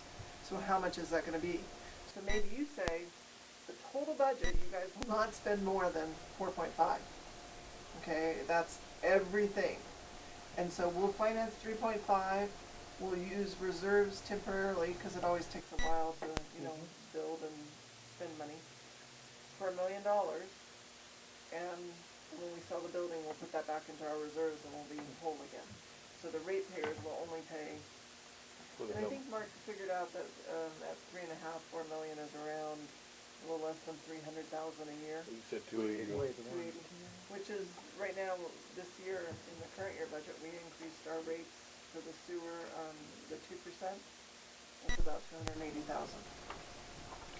I have a question. Are we closing escrow with monies that we have on hand now that then get refunded by the loan? Yeah, that's the way that, if you decide to use the finance corp, we would probably incur some costs. We would keep track of all of these things that we're incurring right now to come up with what the total cost of this will be. And then whatever you decide, if we want to reimburse ourselves with that through the lease purchase, yeah, that's all acceptable to do. It doesn't have to, the lease purchase doesn't have to happen. You don't have to enter into that and have it funded before you do the building. You can reimburse yourselves. Yeah, that's what I thought. I think that was our. We don't have a choice. We will be fronting the entire Right, purchase. right, okay. Because we heard Right. that it will close in February, but we also heard we had 3 or 4 one-month extensions. Yeah, 4. So if we're at 4 one-month extensions, we can have the financing in place. But if it's truly gonna close in February, then we're gonna have to write a check. I think that's what we discussed Yeah, earlier. That was confirming. earlier. That was confirming. You know, one other thing is, if we're going to occupy that whole building, we gotta get that tenant out of there, and they've been there longer than a year, you gotta give them a 60-day notice. It's supposed to be up by April. That's the end of Yeah, the their lease is up in April. That's a good thought, though, you know. Now, What happens if they want to extend their lease? Well, we're Yeah, the that's- owner. We'll I know, do that's it. what- Month to month? yeah, it's Yeah, we okay, do month to month. because we'll get that income from that. Yeah. That's greater than what our payment would be. So then, the only other couple things that they would look at from a lease purchase standpoint, they're gonna look at the creditworthiness of the district. And they'll look at your 3 prior years' financials, and look at your current year budget, and do their analysis as to creditworthiness to be able to take to market. Your obligation going forward is you'll have to budget that lease payment as part of your annual budget process. So that's the process for a lease purchase. We've been talking about paying cash as well. We do have funds. You can certainly pay cash. There's from pure cash standpoint, you've built up reserves, and you can pay cash for that and reimburse some of that out of the sale of this building. The advantage of paying cash is you're not going to have that lease payable that's going to be on your books for the next X number of years.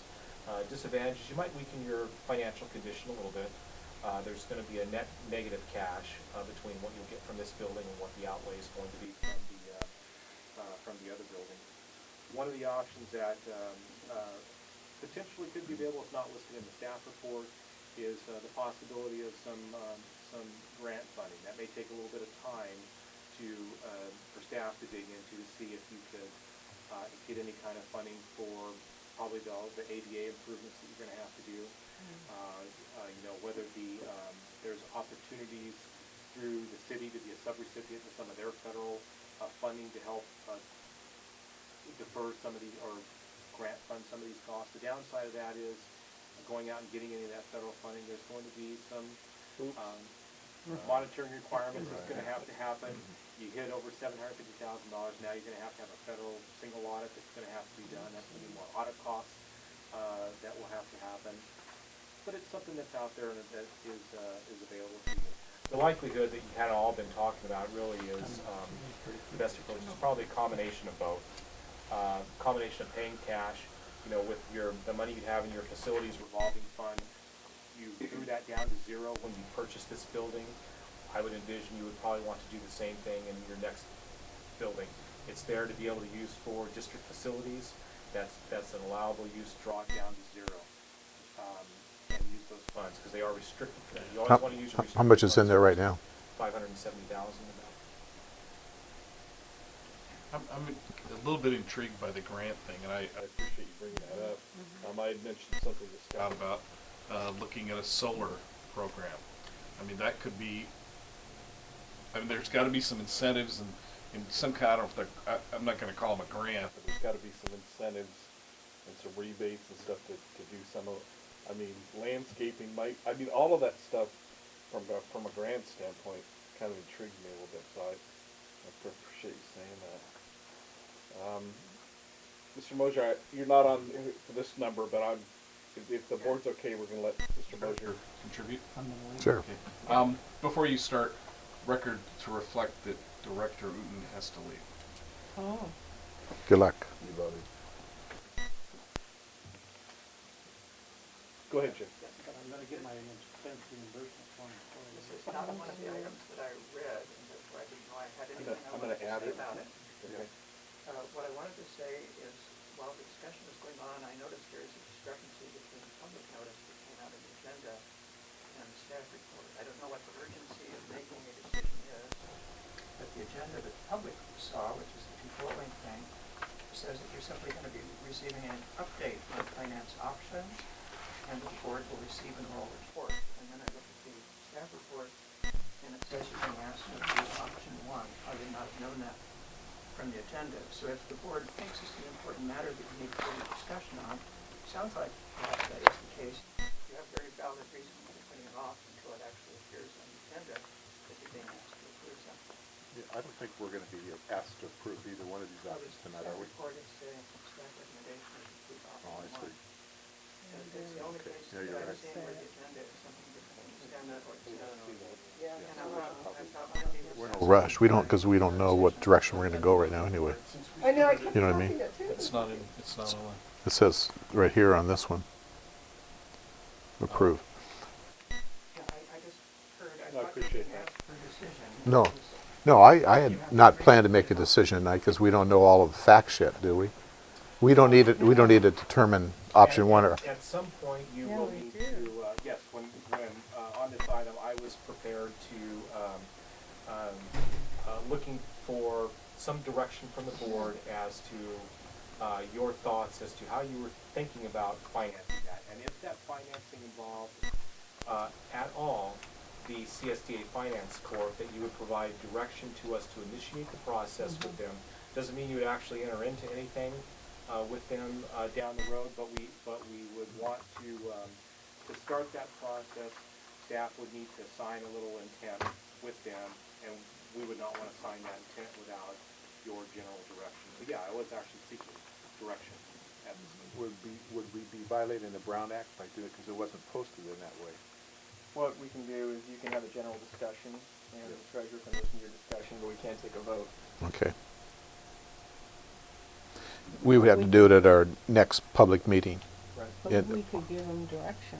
You can give them direction, or you can do a special meeting sooner than your next meeting. But you can definitely give them direction. It just wouldn't be part of the formal If we didn't post it the correct way, I would rather wait and make a Well, decision. it's not binding now Yeah. anyway, it's just a. No, it's direction. No, based upon what if I interpret how you end up deciding you want to do, what would end up happening is, and staff we wouldn't need to get your approval on anything to do that. Staff could certainly on their own contact the Finance Corp and initiate the process. Nothing can happen with the Finance Corp and the district is not bound until a resolution comes back before you and it's discussed and approved. That's the point in time that things actually become memorialized. So you could have that prepared for the next meeting. Correct. Is it imperative that we do get the motion started right away?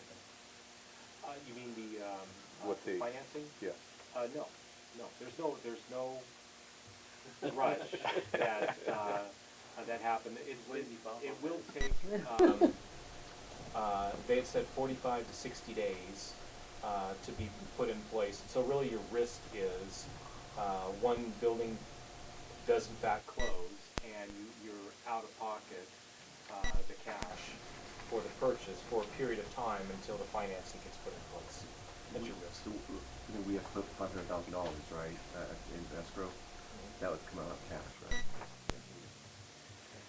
And if we purchase the whole building out of our pocket, even if we decide to, finance it after the fact, so we don't start financing till say maybe May or June, we're not making a ton of money of interest revenue, but we did budget interest revenue. And it just changes our, cash flows, so. What about our you lean have- time too, that lean period? Yeah, Yeah, exactly, yeah. where during the summer when we don't get all our property tax revenue, that would be, Opinion. an excellent point. So, For Colin, we should get his the ninth opinion if we for could a study make the session? determination tonight, Couldn't we, on the 9th at the study session? That's what I was gonna suggest, because that's Yeah. only, Put like that on. 10 days What? away. Yeah. Okay, we can put that on the agenda for, What would your recommendation be, Colin? I would recommend that you give direction as to which way you're leaning for the district treasurer to go and let him start that process, and then we'll put it on the next agenda for a formal. And we could special notice for the study session that we're having that action that Action, day. yeah. When is the study session? The 9th. The ninth, yeah, we can do that, Tuesday. yes. Okay, we have plenty of time to. So we're not violating the Brown Act, No, just by not- giving him direction? Not if you're just giving him direction. Yeah. Does that help you? Absolutely. So the February 9th study session is when you're gonna give direction on how to fund it, how to fund the building? yeah. are you even sure that we'll know by then with, We may not know by that date, no. yeah. See, I think by the meeting date, when you have a resolution that I don't think you have to actually specify the dollar amount in the resolution. No. So, It's just so you, intent, it's yeah. formal intent. Just Okay. formal So intent it'll bring back into the to regular use the board funds. Yes. Okay, this is regular board meeting. So if we just formalize that we have the intent to finance some portion of it, then, the board, as we accumulate costs for, remodeling and know when the tenants will be out and stuff, we could kind of, decide how much to finance at that And point. that's the 25th, and I'm in Sacramento. I know, I wanted that. No, you're I was stuck like, around. Yeah. Let's, Do we can give him more direction? It doesn't come up. Why don't you ask, make sure he knows. Mark, do you have a sense of our direction then? I have a sense of your direction. Okay. If he doesn't, I'll explain it to him. I'm not even gonna go there. can you explain it? So we'll bring that back on the February, board meeting. 25th, when I'm not there. We may not even know at that point, would we? Or would we? Legislative. Would we know by February 25th that direction, exactly what we're gonna be doing? Well, let's No, agendize it, probably and if we not. don't, we can. Yeah, okay. Yeah, the we can continue resolution it. will be there saying that Okay. we're pursuing this avenue, the board is interested, and the documents will start to flow. And if you know. we don't have all the facts, we'll just continue it. And it could necessitate a special meeting after that if we need to. Okay. Okay, That's all I have, yes. good job. Yeah, real Good nice. discussion, thank you. I think one of the things that we're gonna do when, the board, or when we have a sense of when the tenants will be out and will be in, and what we're gonna do is then, Yeah. marketing this building, and that will probably factor into the decision. So we'll probably need to get some preliminary estimates on what this could be listed for and what the market thinks it will bear. Can we move forward with that? Can we do that? Yeah, I think that's a prudent move. Jim, I think they added that. It would take a formal action for us to approve the firm that we're gonna list it with. Yeah. Right. I would think, but just. It's just to do a market analysis. Just do a market analysis. Okay. We should be okay. Yeah. That's more direction. Okay, yeah. Okay. Colin? Thank you, Mr. President. Item number 22, we are asking the board to adopt an ordinance that makes some changes to our sewer permit process. What is happening, we have an ordinance right now that requires a person doing work in a private lateral to get some insurance with a $1 million coverage and to name the district as an additional insured. The work would be solely in the private right-of-way, not the district right-of-way, and that seems to be a little burdensome on our homeowners. We're also asking the board to still require a bond for construction work, but only a labor and material bond when the work is above $25,000. The third change we're asking to make is that right now we don't check to make sure that sewer work is done by a licensed contractor. We're asking that be made part of the ordinance. For discussion, obviously items 2 and 3 I don't have a problem with. Number 1, I kind of have a problem with, obviously, because first of all, one of the comments was that it was onerous for contractors to get $1 million policy or something like that.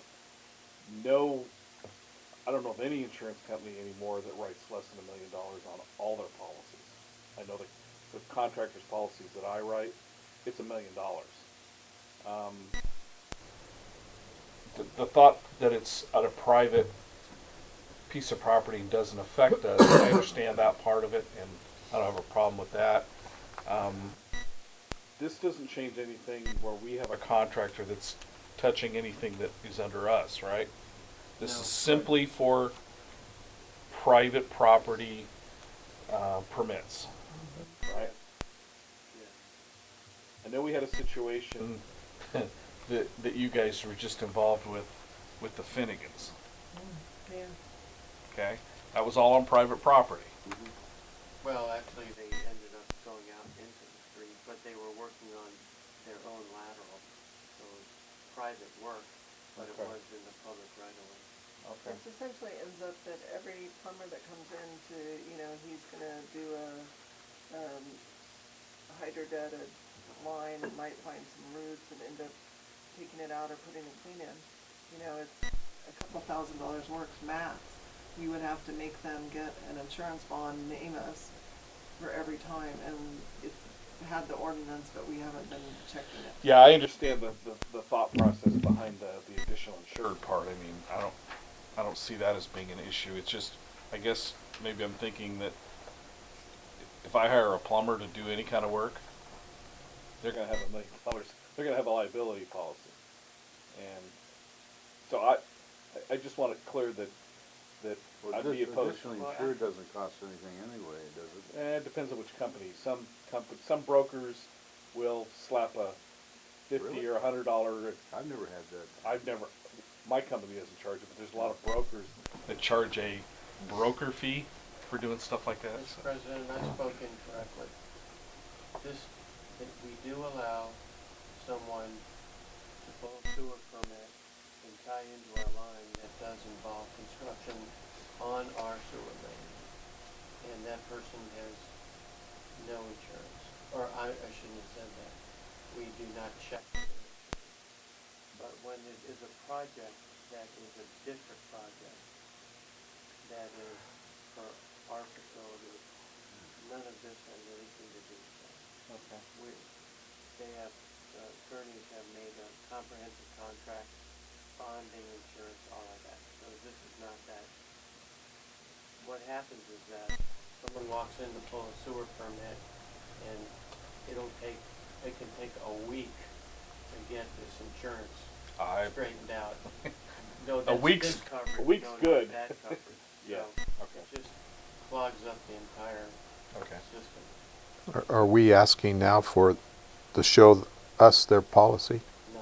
We're not. Never asked. I mean, we're not. That's not. Our We used to, and it didn't work then when we did it.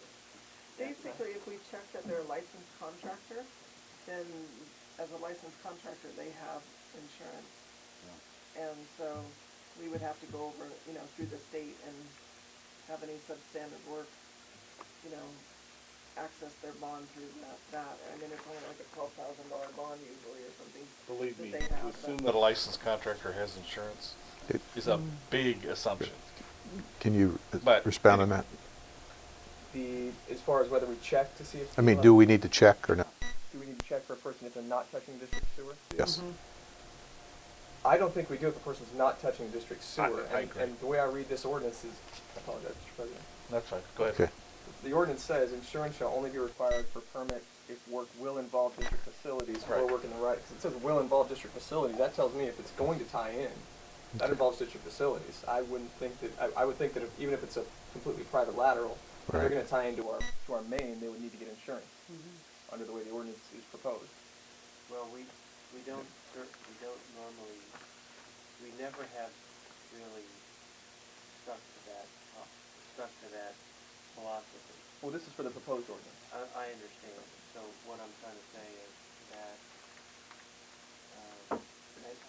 but even if you don't like it, I still don't think that if somebody is gonna tie into our line, and they're an A licensed contractor, and all they're doing is tying in, our exposure is very small, but that would require so much more work to make sure they're insured and yada yada, and it would still slow things way down. The perfect example is that industrial property on the corner of Pomona and 17th Street. They're building right now. It's gonna be 177 units. We have no idea how many laterals actually go to it now. There's over 30 laterals that just go to the property line, and there's 6 that go on the property line. So with something like this, we would have to have an insurance for, them capping all their capping their laterals. And then wherever they, I think you said they're connecting on Pomona, then they would have to, have it for that. So, and normally we wouldn't do anything with this type of property. I'm not sure if the insurance would actually go up because of the number of laterals the person was working with. I would think that if it was $1 million policy, the price would probably remain the same. It would. Director Perry, in response to your question, I think it says applications for a connection permit are supposed to come with a proof of insurance. So as it's written now, they're supposed to give us that when they ask for a permit, and they probably aren't. I know, but if this is going to be our ordinance, we have to follow that ordinance? Even though we have an ordinance that says that already, but we're just not following it, right? Right. Well, theoretically, the contractors aren't following it because it puts the onus on the contractor to submit it with their application. Right, but we Although never we should check. probably, I mean, so, Scott, what do you think? What direction should we take here? I think the protected districts, we should require them that if they're gonna tie in our line, they should require insurance, because if they damage our line, then we can go after the insurance company. Makes sense. So this ordinance would only apply to work being done on private property, not tying to us? So what you're saying? No, if what they're saying is if they're gonna tie into us, then they need to submit an insurance. If they're not gonna tie into us, they're just gonna do lateral around their house, and they're not gonna tie Or into us. lateral in the street, but not tying into it. Right, then as long as they're not touching our line, they don't need insurance. I agree with that. I don't think it's interpreted that way though. Yeah, that's Because like they put in a chip and they shoot it the whole way. They're touching the liner, chip liner. What's the liner called? CIPP. CIPP, okay, yeah. sorry. They Yeah. shoot it all the way into the main. They're touching our line, so we have gotten. Well, that theoretically stops before our main. No, it's supposed to stop before our It's main. supposed to, Yeah. but it hasn't. So we would end up needing it for almost everything because we wouldn't have Well, any knowledge. That makes, if they put, if they do it right, the liner does not touch our line. It stops in the lateral before the main. There's a lot of things that are done wrong, but not, well, I would say that I don't think it's a big deal if we want to have, Scott says, for the protection of the district, that would be fine, because nobody ties into our main who doesn't have a A or C42 license, and those guys are all insured. So I don't have a problem with that policy. Maybe something as determined by the district engineer. Because it says that must name the district as an additional insurer. That's, Well, that would slow things down. You'd have a guy he's trying to fix the lateral, and I have to reconnect. Stop, show us your insurance, and we have to be additional insured. They'd have to stop, and now there's. My difficulty with this is not the fact that they have to have insurance. They should have insurance. I understand the additional insured thing. I don't think we necessarily need to be listed as an additional insured, because the work that they do that causes damage to us, if they do work for someone and somewhere down the line we get sued for the work that they did, we're going to be covered under their policy anyway. The verification of an additional insured certificate is the thing that's dragging the permit process down, not the fact that we require them to have insurance. In other words, we can say to them, we require you to have $1 million worth of insurance. All they have to do is show us their insurance policy. Well, excuse me, there's always, well, wait, you don't have that box checked. You have to have this, you have to have, no, not any auto, all auto. I mean, that. Oh, no, and when you get into certificates and additional insured stuff, there's a million ways to interpret those things. Believe me, I see it every day. I still am convinced that we need to require that they have insurance. But they don't need to have the additional insurance. And I don't have a problem with that. Should we? If that were the case, it would run very smoothly.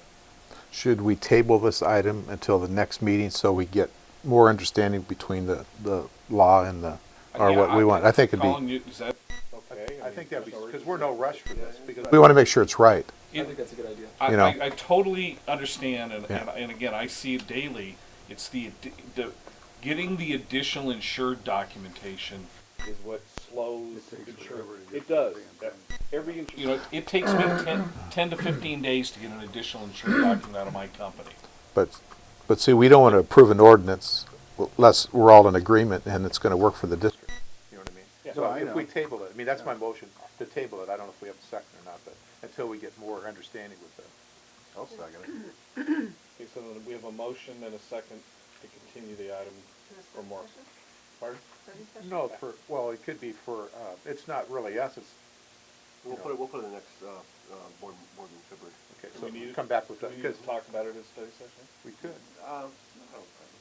Well, see, the issue that staff has is that, half the people that come in here are techs, that are not even licensed themselves. They're licensed under Mike Diamond or something like that. And so for us, we feel like it's a huge step forward to just check and make sure that it is a licensed contractor, that they're licensed and current, because they'll have insurance they're required to keep by the state. And we don't actually check anything now. Anybody who comes in can pull a permit and be an owner builder or, The problem with that is the state doesn't require them to have insurance. They do, as a contractor, they're required to have a bond. A bond and insurance are two different things. Okay, a bond. They may be required to have a Bond, but to have insurance, there's no requirement under the state contractors board that they have insurance, be licensed. Okay, I agree, but I know like when I filed on a contractor's bond, the state comes out, evaluates the work and says, yes, this was not done to standard, and you can apply for money from their bond. And a bond's not going to cover you like an insurance policy will. A bond's just going to give you, restitution for the work being done, not for any liabilities that might come from that work. So, we had a motion a second, but Mr. Mosier has a comment. Thank you again, President Schaefer, members of the board. I did look briefly at this item. I did not have time, or probably even couldn't understand all the substantive issues that go with this. I did want to point out to the board, and I'm even worse at reading and listening at the same time. The big paragraph on the second page of the staff report is saying that there is potentially a liability problem for the district if you, as I understood glancing at it, if you have an ordinance requiring verification of insurance and then you find out somebody failed to do that. So it might be a consideration when you bring it back to explain that better. The comment I wanted to make is it's usually good, I think, both for the board and certainly for the public who has no time to review this, when you are changing the operation code to provide a red line so you can see exactly what is being changed, in addition to the clean copy that we have here. But based on the clean copy I have, I had a stylistic suggestion for when the item comes back, because I did try to compare this to the current code, and I read at the beginning, it says subsections I and J are hereby amended, and subsection K is being added. But if you had a red line, you'd find out the new section, the one that would be all underlined, is actually the first one. It's not the last one. So what's actually happening is I and J are being amended, and then they're being renumbered. And I'm not a lawyer, but I have some experience with computer software and trying to change something that somebody else has already worked on. And it's always uncertain if there's connections to that from somewhere else. there might be a contract somewhere that refers to section I about insurance or section J about bonds, and you don't want to just inadvertently or unnecessarily renumber things. And I see no particular significance to the number of these, so whatever they say, the new section, the license one, I would just put it at the end, so that indeed I and J would be amended and the new one would be K. And that is my recommendation. Thank you. Okay. Thank you. Okay, so then we have a motion and a second to continue the item. Any other discussion? Call for the question. All those in favor? Aye. That motion passes 4-0 with one director missing. Who shall go nameless. Thanks, Colin. Item 23. Thank you, Mr. President. We are also proposing a second ordinance for the board's consideration. This ordinance actually defines curbside. Curbside pickup, in general parlance, we all recognize is when a residence has a trash can or a trash receptacle, they put it out, the trash company comes and picks it up. We've had some trash companies interpret curbside to literally mean you need a curb and a trash can needs to be beside it. We're proposing to adopt an ordinance that clarifies that curbside means a residence with its own individual trash receptacle, and it also states that this is declaratory of the existing law, because that is what the intent of the district was before. We just want to get around the argument that's being made that to have curbside pickup, you need a curb.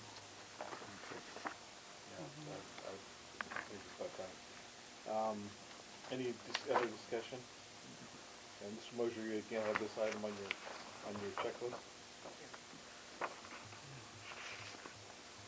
Again, because ordinances and the operation code are important to the people who will be following them. I did look at this. My comments about this are a little more complicated than that. I have one trivial and I think uncontroversial comment. The first section you're being asked to amend here, residential limitations. It begins with district's trash collection. If you saw this in a bigger context, that's kind of ungrammatical.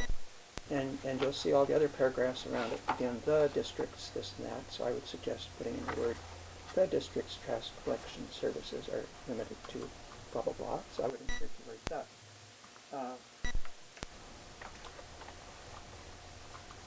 Other comment I have to make, slightly more complicated, is there are other sections where this I think is entirely adequate for what you want to do. And I think there's a committee looking at the operations code and suggesting revisions to it. The idea of curbside does actually come up in other places within this title, where, for instance, in section 701.060, which is not in this report, tells everybody in the district that they have to put their trash at the curb. And then there's another section, 701.080, saying you have to remove your containers from the curb by midnight on the night after the collection. And if we have areas where people are disputing what a curb is, maybe you're needing to define what you mean by that term as well as by curbside. Another observation I made is you have another section in the operation code way at the beginning, which is definitions, and that's where you define garbage, trash, and so forth. And perhaps maybe the definition belongs there. I don't know, just thoughts. And then and it says here for purposes of this chapter, I believe it says, this will be the definition of curbside. And I wanted to point out the possible reason why the definition should go way up at the top of the operations code. The concept of curbside in that word, it takes very little time for somebody to do this because you just, type in where does the word occur in the operations code. And the concept of curbside service also occurs in section Title 9, which has to do with exemptions, trash collection exemptions section. And property without curbside service is exempted there. So maybe again, I think this is entirely adequate for what you want to do, but you might want to look at it in a more comprehensive way, what you're trying to define, so that will work out. The other odd thing I found looking at those sections of the operations code was all the references to the district boundaries. And I have told you many times I live in your sewer district. I live in the Costa Mesa Sanitary District. I thought I did not live in the trash district, and the code, as Title 7 refers that you have the authority over everyone within the boundaries of the district. Nowhere in the operations code does it suggest that there's different boundaries for a trash and a sewer district, as I understand it. And so then I thought maybe it's this exemptions section. So maybe I am in your trash district, I am in your district, but I am exempt from being assessed and I don't get the service. I'm confused now about how that works. And then the other interesting, slightly off the agenda point I wanted to next to the exemption for property without curbside service, it says any area served or to be served by the city of Newport Beach is exempt from the trash collection assessment. And the reason I'm bringing that up, and it's slightly off the agenda, but for something to think about, you know that you have the Santa Ana Heights area, and Santa Ana Heights was acquired for other purposes by the city of Newport Beach.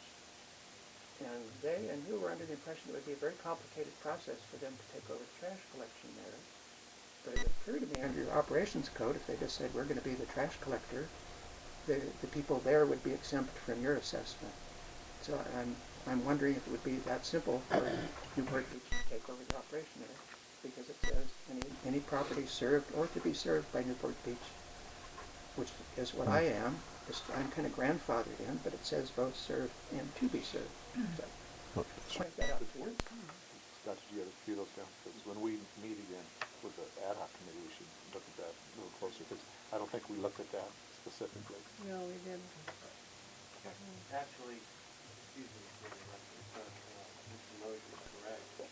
Actually, when the city of Newport Beach annexed the areas that were in the county that we were providing trash for, we still are providing trash for. Yeah. So, this comment. One side of the street and one So side's Newport. should we correct that in our operations code? So you want to table this one too until we do some more research on it based on Mr. Mosher's comments?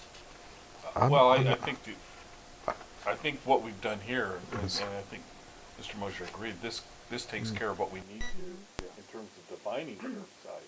The rest of that we could follow up for clarification, I think. And, adjust them if we need to. I'd like to make a motion to approve ordinance number 113 as presented. I'll second. We have a motion second. Further discussion? All those in favor? Aye. Aye. Opposed? Motion carries 4-0 with one director absent.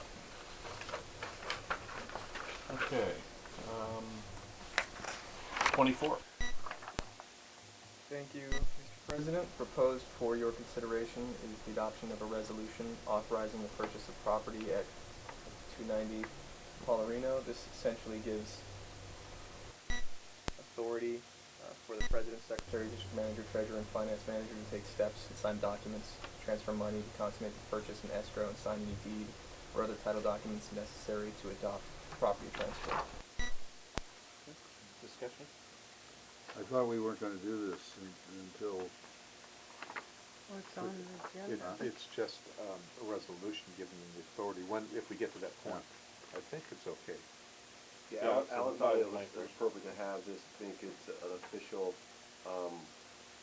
authorization of going through the process. First you're purchasing the property, going well, through we the already process. gave Mark direction on pursuing the financing. Financing, Yeah. right. This also gives signatory authority, which is important. That way, if we have to sign a contract along the way, we have this resolution saying we're allowed to sign this Yeah, contract. so we have to keep going forward, right? You have any more thoughts on that, Jim, before we make any motions? I guess I'm confused. Yeah, I'm a little too, because I thought we couldn't talk on it. Well, this is just a I'm not sure. resolution giving. This is just a resolution, it's not the money end of it, right? Right. This says it authorizes us to take steps and sign appropriate documents. We're not going to do that until you tell us what those steps are. This is just saying that when we meet with a third-party contractor, or when we meet with the escrow company, we can show them that, when Scott goes over there, he has authority to actually sign the documents, even though the contract might be over a signatory authority in the operations code. That's all I look at it too. Yeah.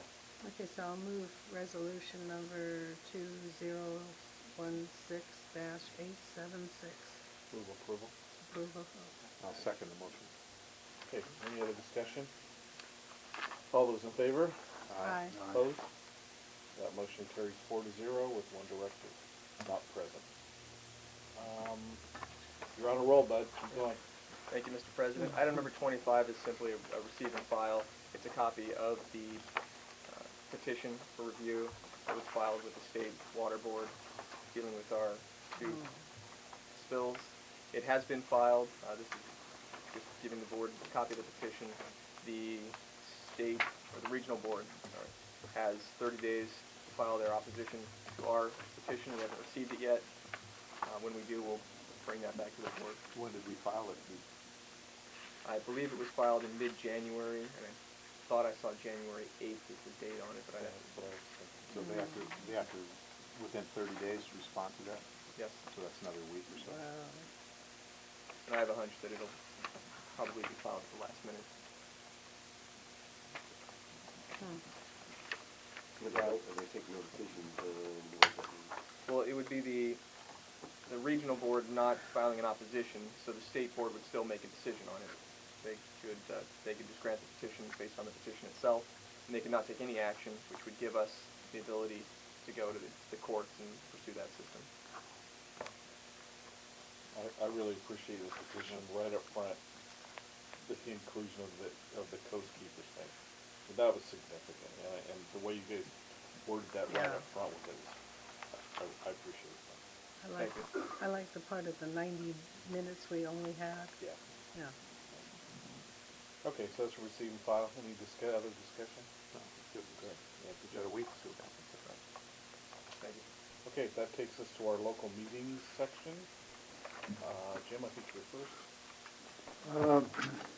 Had a long meeting last night.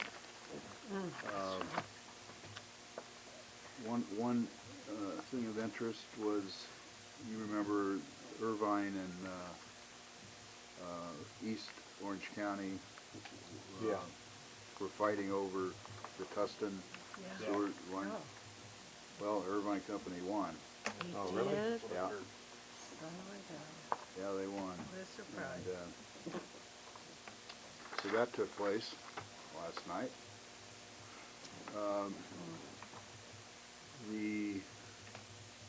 I don't know if you read about this or aware of it, but Metropolitan Water District is developing a groundwater replenishment system up in Carson, I think it is. Yeah, Carson. And we're part of that deal. We're going to be able to import some of that water, or the Orange County Water District will, and then so we voted to support it, obviously, and it's going to be a real resource for us in the future. So we also, you know how they used to give away the little bottles of water, Mesa Water did, and well, the reason they don't do it anymore is because it takes not a resolution, but action from the state assembly. You're kidding. Do you believe that? To give away water? Yeah. So we have the assemblyman from San Mateo, who I went to high school with, is sponsoring the bill, and the Orange County Water District is going to, and Sand District, are going to distribute bottled water, the small ones, for educational purposes. When they come in and and they can take a tour, they'll get a bottle of water. And so right now you can't do that. You can't do that, but you have to get approved. Isn't that crazy?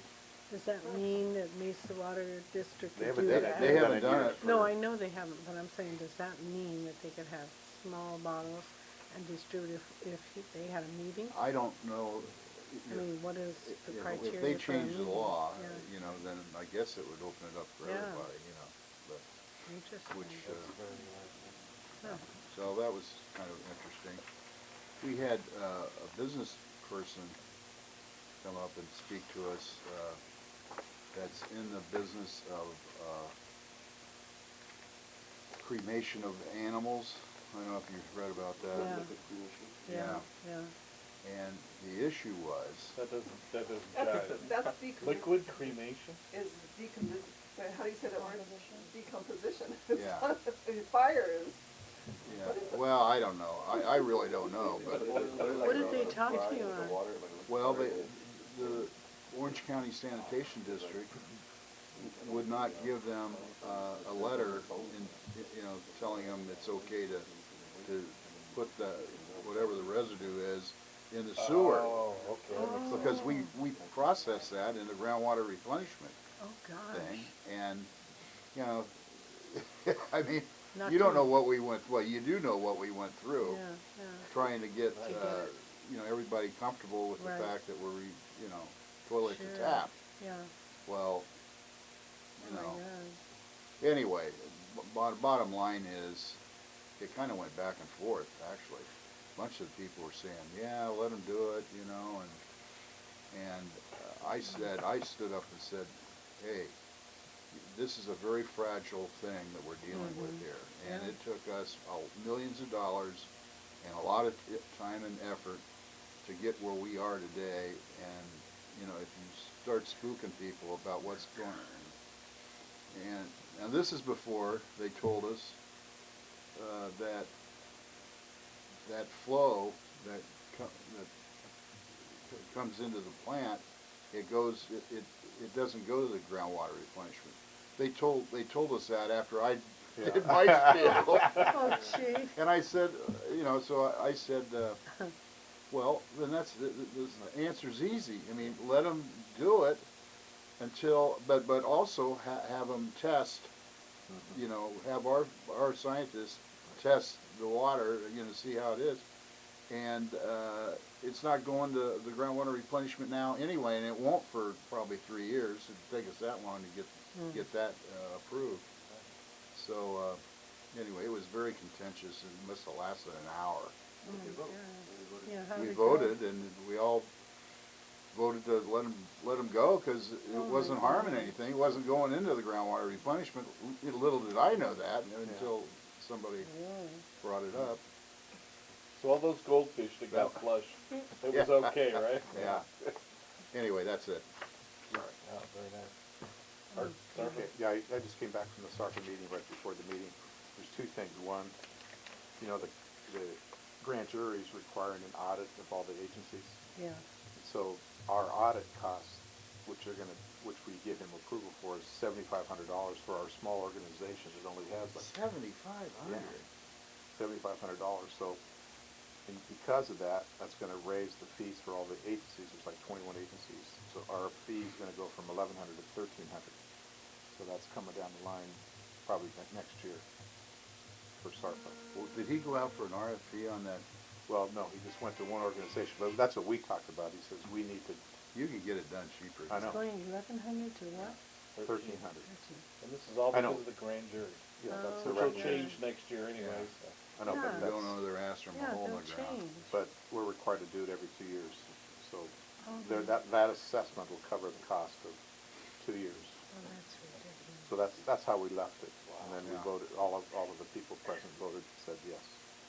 With that discussion was like 20 minutes on this one topic. Yeah, I Just bet. because of that cost. The same questions you're asking, everybody else asked also. How did then- who decides on that?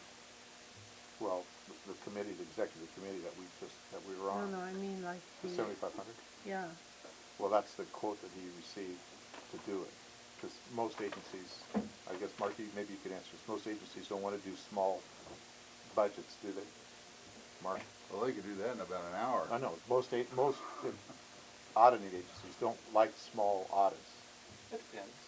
They're small. For $7,500 bucks, Yeah. you learn to like it, Yeah. I mean, that's what we said, hey, we should get a lot less.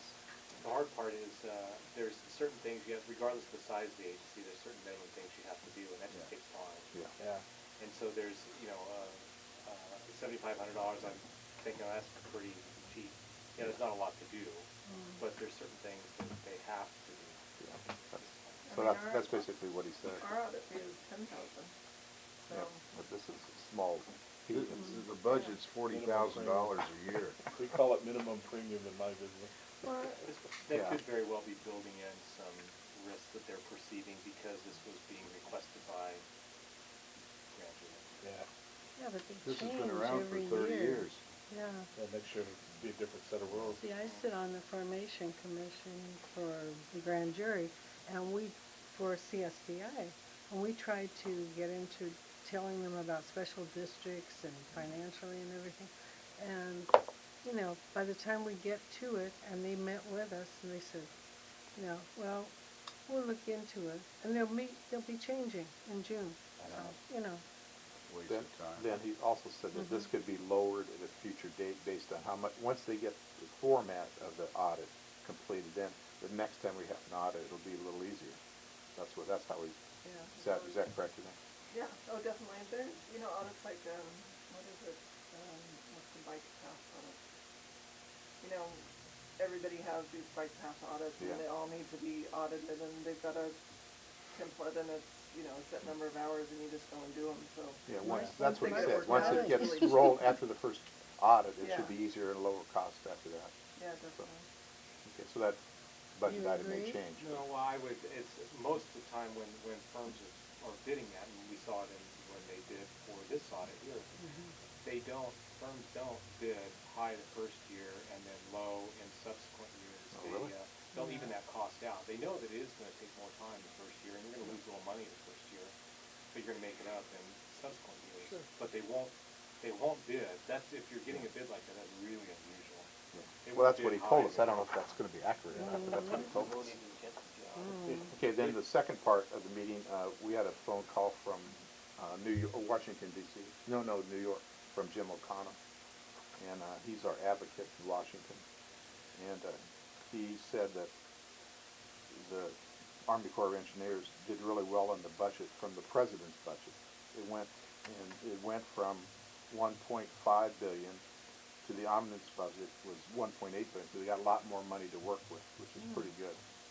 And the Corps is preparing the work plan for construction, this next year's construction, and it's going to be in by February 9th, so that's coming up next week. So we'll have a better idea of what they're going to be spending the money on.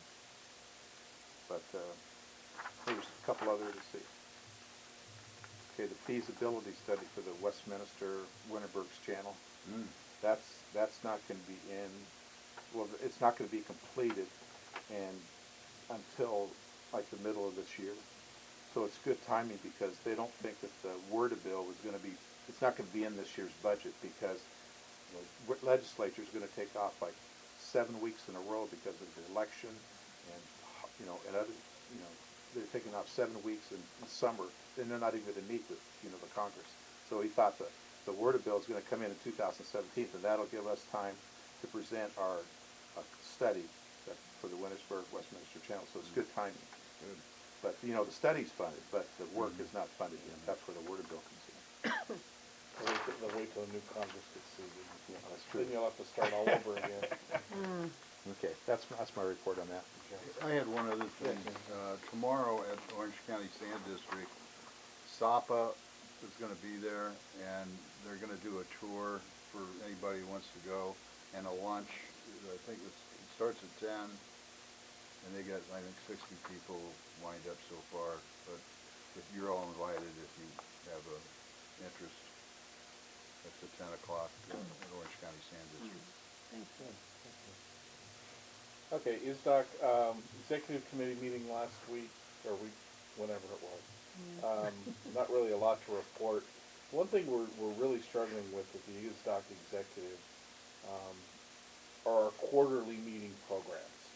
We're really struggling with that. It's the job of the first vice president to work on getting speakers for these quarterly meetings, and that just isn't happening. So as a result, Heather, who's our administrative liaison with the water district, is doing the work.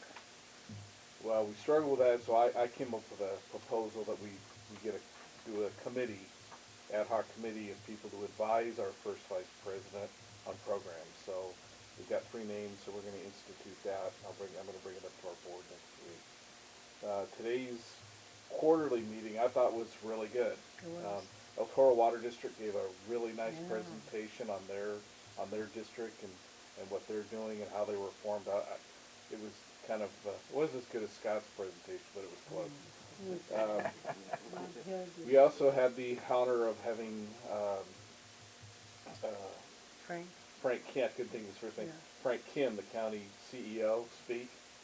Arlene, I think, agreed. I was impressed. I think the county finally has a CEO who can think logically and think rationally. He did a really, really nice job explaining what's going on. He's got some definite priorities, and the one thing he said that I'm going to follow up with him on is, he says, you know, the general public doesn't think about what a special district does, what a city does. They just think it's just all government. And he wants to do an education campaign so that people in the cities, residents know who handles what. So again, I thought he did a really nice He job. came from the waste management, didn't he? No, he was an accountant. He came from Arthur Anderson. Oh, really? And I didn't realize that Arthur Anderson was no longer in existence. I don't know how I missed that, but I said something about it. His bio said something about, you know, having worked for former giant Arthur Anderson. And I said, were you the giant or was, and he says, no, they're gone. They're out of business now. Wow, I didn't know that. Yeah, but he's kind of a local guy, and again, I thought he did a real nice program today. Arlene, CSDA? You know, we might invite him, if you could, to the March ISDOC general meeting, because Beatrice, not general, but general, because Bernice from CSDA is bringing down a whole film thing on it, and he'd be most interested to understand what, you know, all of California. Some kind of presentation. Yeah, you never know. Anyway, in CSDA, which is, I'm repeating that Mike's already heard, but we have 1,088 people, which is membership, and that's really good. We're getting up there. And in 2015, we had 24 workshops, and we also had 30 webinars, which is really good, and it's good attendance of that. And we just, of course, the 5 of us just got back from La Quinta, and it was fantastic. It was probably one of the outstanding ones that we've gone to, and we all learned from it, worked harder, really got beat from it, because it's pounded into you one after the other. So We had 2-hour sessions. Yeah. We completed the harassment training for the record. So I don't know if they send you a certificate or not. But So, because... Oh, I've got those certificates. For harassment? I don't know. No, because I didn't you've do got the harassment. one. I did mine earlier. Yeah. Or late last year. But see, well, Jim and I need that, so that, you know, that's important. It's always good to get it done if you're there for 2 hours with no break. Yeah. And then, let's see, in May 16th, 17th, and 18th is legislative. And being it's legislation day, usually we take a block of hotel areas and we reserve it. And it's first come, first served. So it's going to be at the, Hyatt. And so it would be really important as soon as we can to reserve it, so, you know, to know who's going, because otherwise we're going to lose it. I make a comment on it. You know, when we went last time, you know, we met with Morlock and what's his name from Huntington Beach? Harper. You know, I would recommend, can we try to do that again? No, we can't. We cannot. Oh, did you? Okay. We cannot. What? My last meeting, CSDA council at the meeting, they just really didn't like it. I said, you know, it's easier for us, and we saw it. They said, we have to do it in a group, and we have to know if you're going, and then we put everybody in that certain group. And we were the only ones that were like mavericks, that we went our own way. You're the only ones that got to see anybody. We're the only ones that got to see him. But at the same time, you know, it didn't go over big. And Kyle, who's in charge of legislation, said, you know, no, this needs to be, you know, really. What are they going to do if we did it? What can they do to us? Well, not to us, to me. Anyway, You stayed so- home this time. I mean, that's my recommendation. It was a great experience when we went directly and talked to I Morlock. know. Harper, I mean, why, if not, you're gonna be talking to the Well, aides. another suggestion, maybe we schedule it at a time after CSDA's done. Yeah, that'd going be, that'd be going to okay. Capitol building. Yeah. So if they're doing the roundup, they're saying Mhm. everyone, let's say, 2 o'clock or, 12 to 5, then we go in the morning if we can. We see them in the morning. And then That's basically we right, see them yeah. twice, basically we'll see them twice. And The then year he'll before, say- when we went, we were talking to a first day We were talking employee. about, hey, they didn't know, Didn't just got know- hired. Didn't even know, Yeah, she didn't know yeah, anything, you yeah. know? Yeah, but usually staff's pretty good about getting straight. Anyway, what we're doing instead, we're having it at the Hyatt, like that. Behind the Hyatt is a restaurant, and none of us know the name of it, but it's larger than Chops. So we're gonna The have, Esquire. I was thinking Esquire it's the Grill. Esquire, but I don't know. That would be my guess, it's Esquire Yeah, Grill. but anyway, that's where the reception's going to be this time, that you can, have reception and dinner, whatever. So, and that's, the 16th, 17th, and 18th of May. And then on, then I have to do a planning meeting in June, and, that's at the resort at Squaw Creek. And I think you do the general managers Yes. before I do, and Yes, then Zoe. when you're done, I start it. Okay. And then the next opportunity for Napa, we don't even have to discuss because we're done, because they do another leadership up in Napa. And so we don't have to worry about that. In July, okay, that's October 10th and through 13th is the annual conference for CSDA, and this is the Sheraton in San Diego, and that's over by the hotel and marina area. Yeah, So it'll be nice there. And then, actually, there's a webinar coming up on February 18th, and it's for violence in the workshop. And it's mainly Workplace? because of San Bernardino, Workplace or workshop? Oh, I'm sorry, did I say workshop? We knew what you meant. You're really listening to me, We huh? knew what you meant. The hour's getting Snap late. out of it, Arlene, come on. Go cauliflower on the table, even. Strike that. And then let's see, that's it. And mainly that, I guess Chris passed out these papers, and it was, if any of you knew some city of, legislation people, that anything that comes up, they can contact you to try to get a foot in the door, for CSDA. Yeah, so, that's it. Can I make a comment on, when our discussion, going to see Morlock? Maybe, don't you arrive in the morning?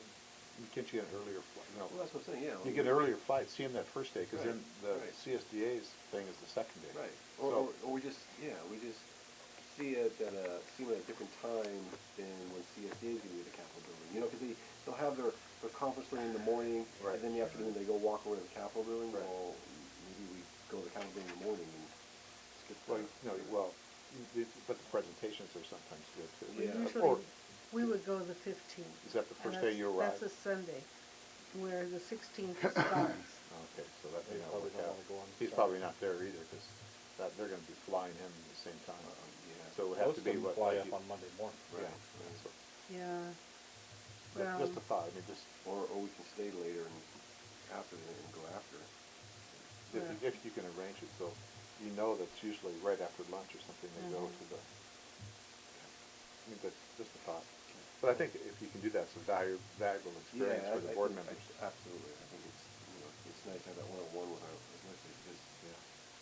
because if they know you're coming, they're gonna spend time to try to make some time. But if it's a group, they're off in the committee meetings. Well, they figure that, when it's a group, at least they can get everybody in on all Well, I the. think CSD's intent is not for you to meet as your district. They want you to meet as a representative of CSDA, Yeah. and that's why I think they've got their Yeah. meetings for. Well, I'll sit down with Lonnie and see what we can work out. Yeah. I I have one thing to add. Sure. Okay, from the conference, on harassment, one of the things about, do we have a personnel policy on harassment?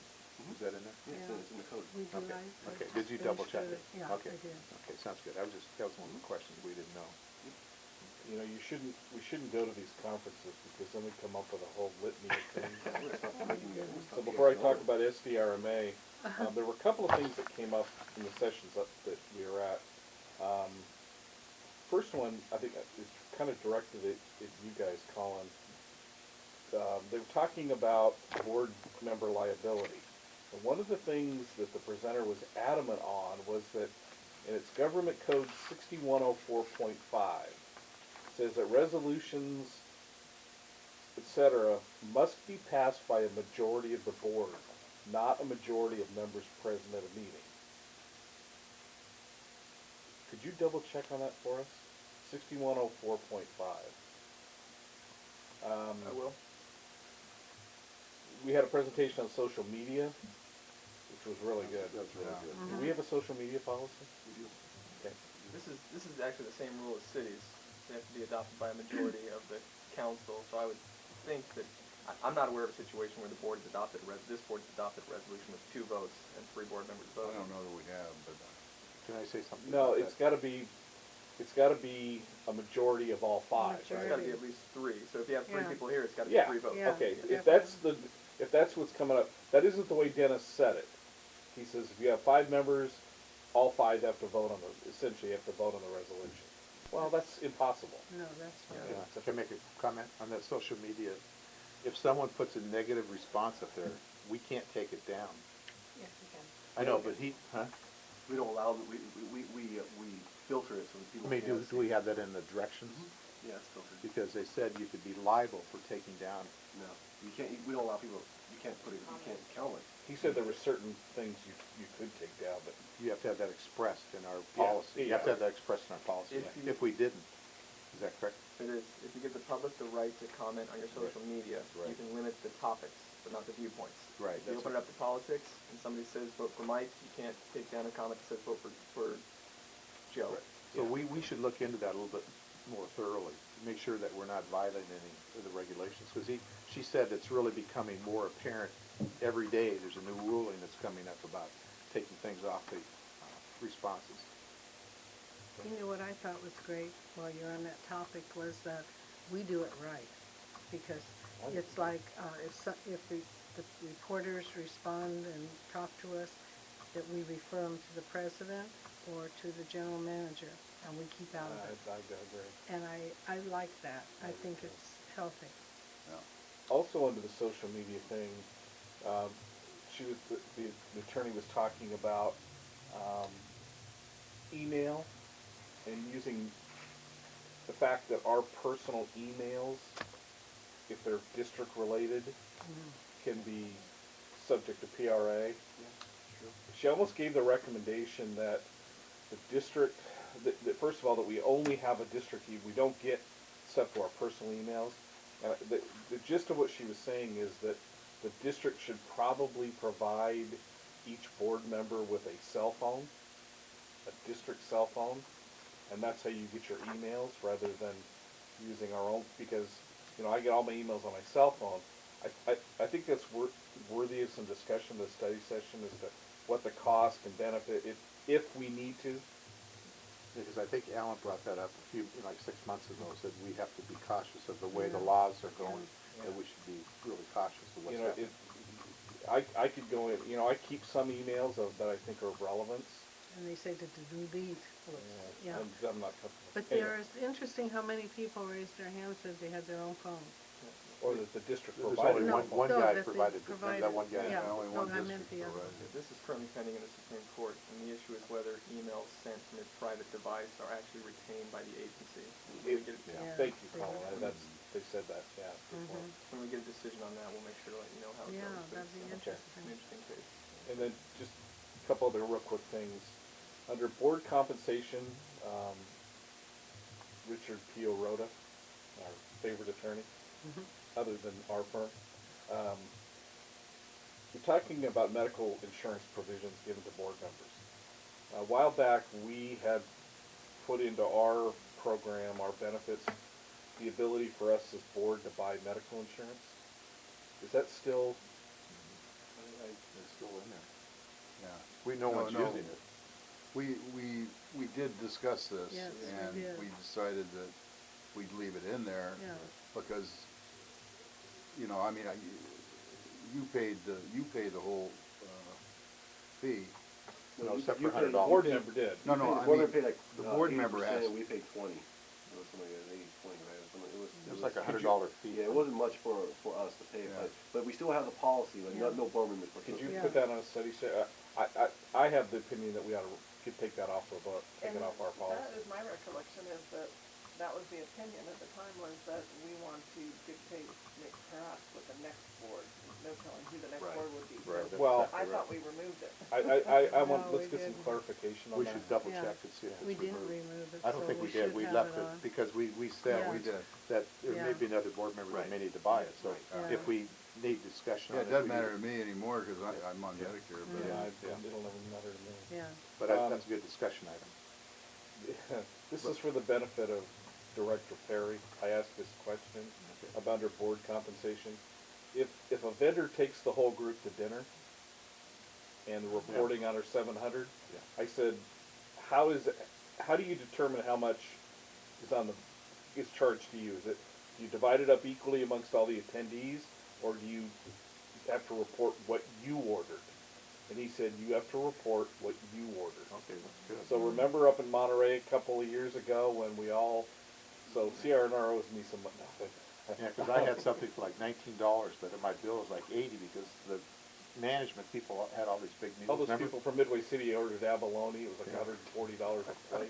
But we had to report a higher amount than we got. I ordered a piece of fish that was $20, you know, I still had to report. Okay, that's good to know, because And then, I was talking to, what's the assistant GM at Midway City, Stephen? Oh, Richard? Richard. No, not Richard, No? his assistant, Stephen. Anyway, we were talking about CASA. And remember how we dropped CASA because of the dues? Yeah. Do they base their dues on our total budget or just our wastewater budget? The wastewater budget. Okay, because Stephen brought that up, that it should only be charged, and I wasn't sure, so I thought I'd ask. They said they missed us. I know, but we're saving money. And then the other thing Yeah. that he talked about was how your financial people should file Form 700s, which you probably do. This is the only time I've never had the problem. You probably. But we're gonna change that. Yeah, don't worry, you will. Okay, now, when do we file the 700? Are you getting information on that? By April 2nd is the due date. Yeah, but when do we get The County Board of Supervisors will be sending you Oh. the information to let you know when Yeah. it's available for you to fill out. Okay. Oh, I okay. just keep asking the same question. Yeah. Now, the yeah, county they will do. notify me for this district. Does the Ah. state notify me for my SDRMA one, or, you know? That I don't. I'll find out. We have a board meeting next week, so I'll find out. Okay. Yeah. So anyway, don't send us to conferences unless you want to get. Jeez. No more conference. Well, you haven't heard from Bob yet, so. You that's- haven't heard from Bob yet, he's not here. Okay, any other meetings anybody has to report on? Anything else? Okay, we have no old business or new business. Oral communications and director comments. Directors, any comments? Staff? I make some more comments on the conference later, but I haven't really had a chance to look at this thoroughly. Just to tag on what Arlene said, and I told Megan this, they do a really nice job. I mean, it was Yeah, a they very did. comfortable facility, Yeah, and the rate was decent, right. but the content of the, and you know that from the general manager's son, Scott, they put a lot of thought and effort into it. It's very appreciated. But the person who did the Brown Act was the same person that we saw in Anaheim. They need to rotate. Yeah. This Richard Piarota, who, again, he said, tell Alan I said hi, so if you remember. He was nice. He was really good. He did Yeah. a nice job. Until you open your mouth. He asked me, he says, why don't you all introduce yourselves? So we went around the room, so I went first, and he looked at me and goes, I've done some work for you guys. So, It started out with a lady attorney first, and then she left the firm, and then he jumped in and took it. yeah. Staff, anything else for the good of the order? All right, then we'll adjourn to our February 25th meeting. Thank you all very much. When they told me who he was. Yeah. And so I said, oh, we have a Thanks for meeting that with stuff. him in the morning. Yeah, So maybe we can pull that one I walked resolution up to out him there. while everybody's being seated. Or the one ordinance. Sorry. The one that we continued. And he looked at me. Do we need to look at this stuff? And I said,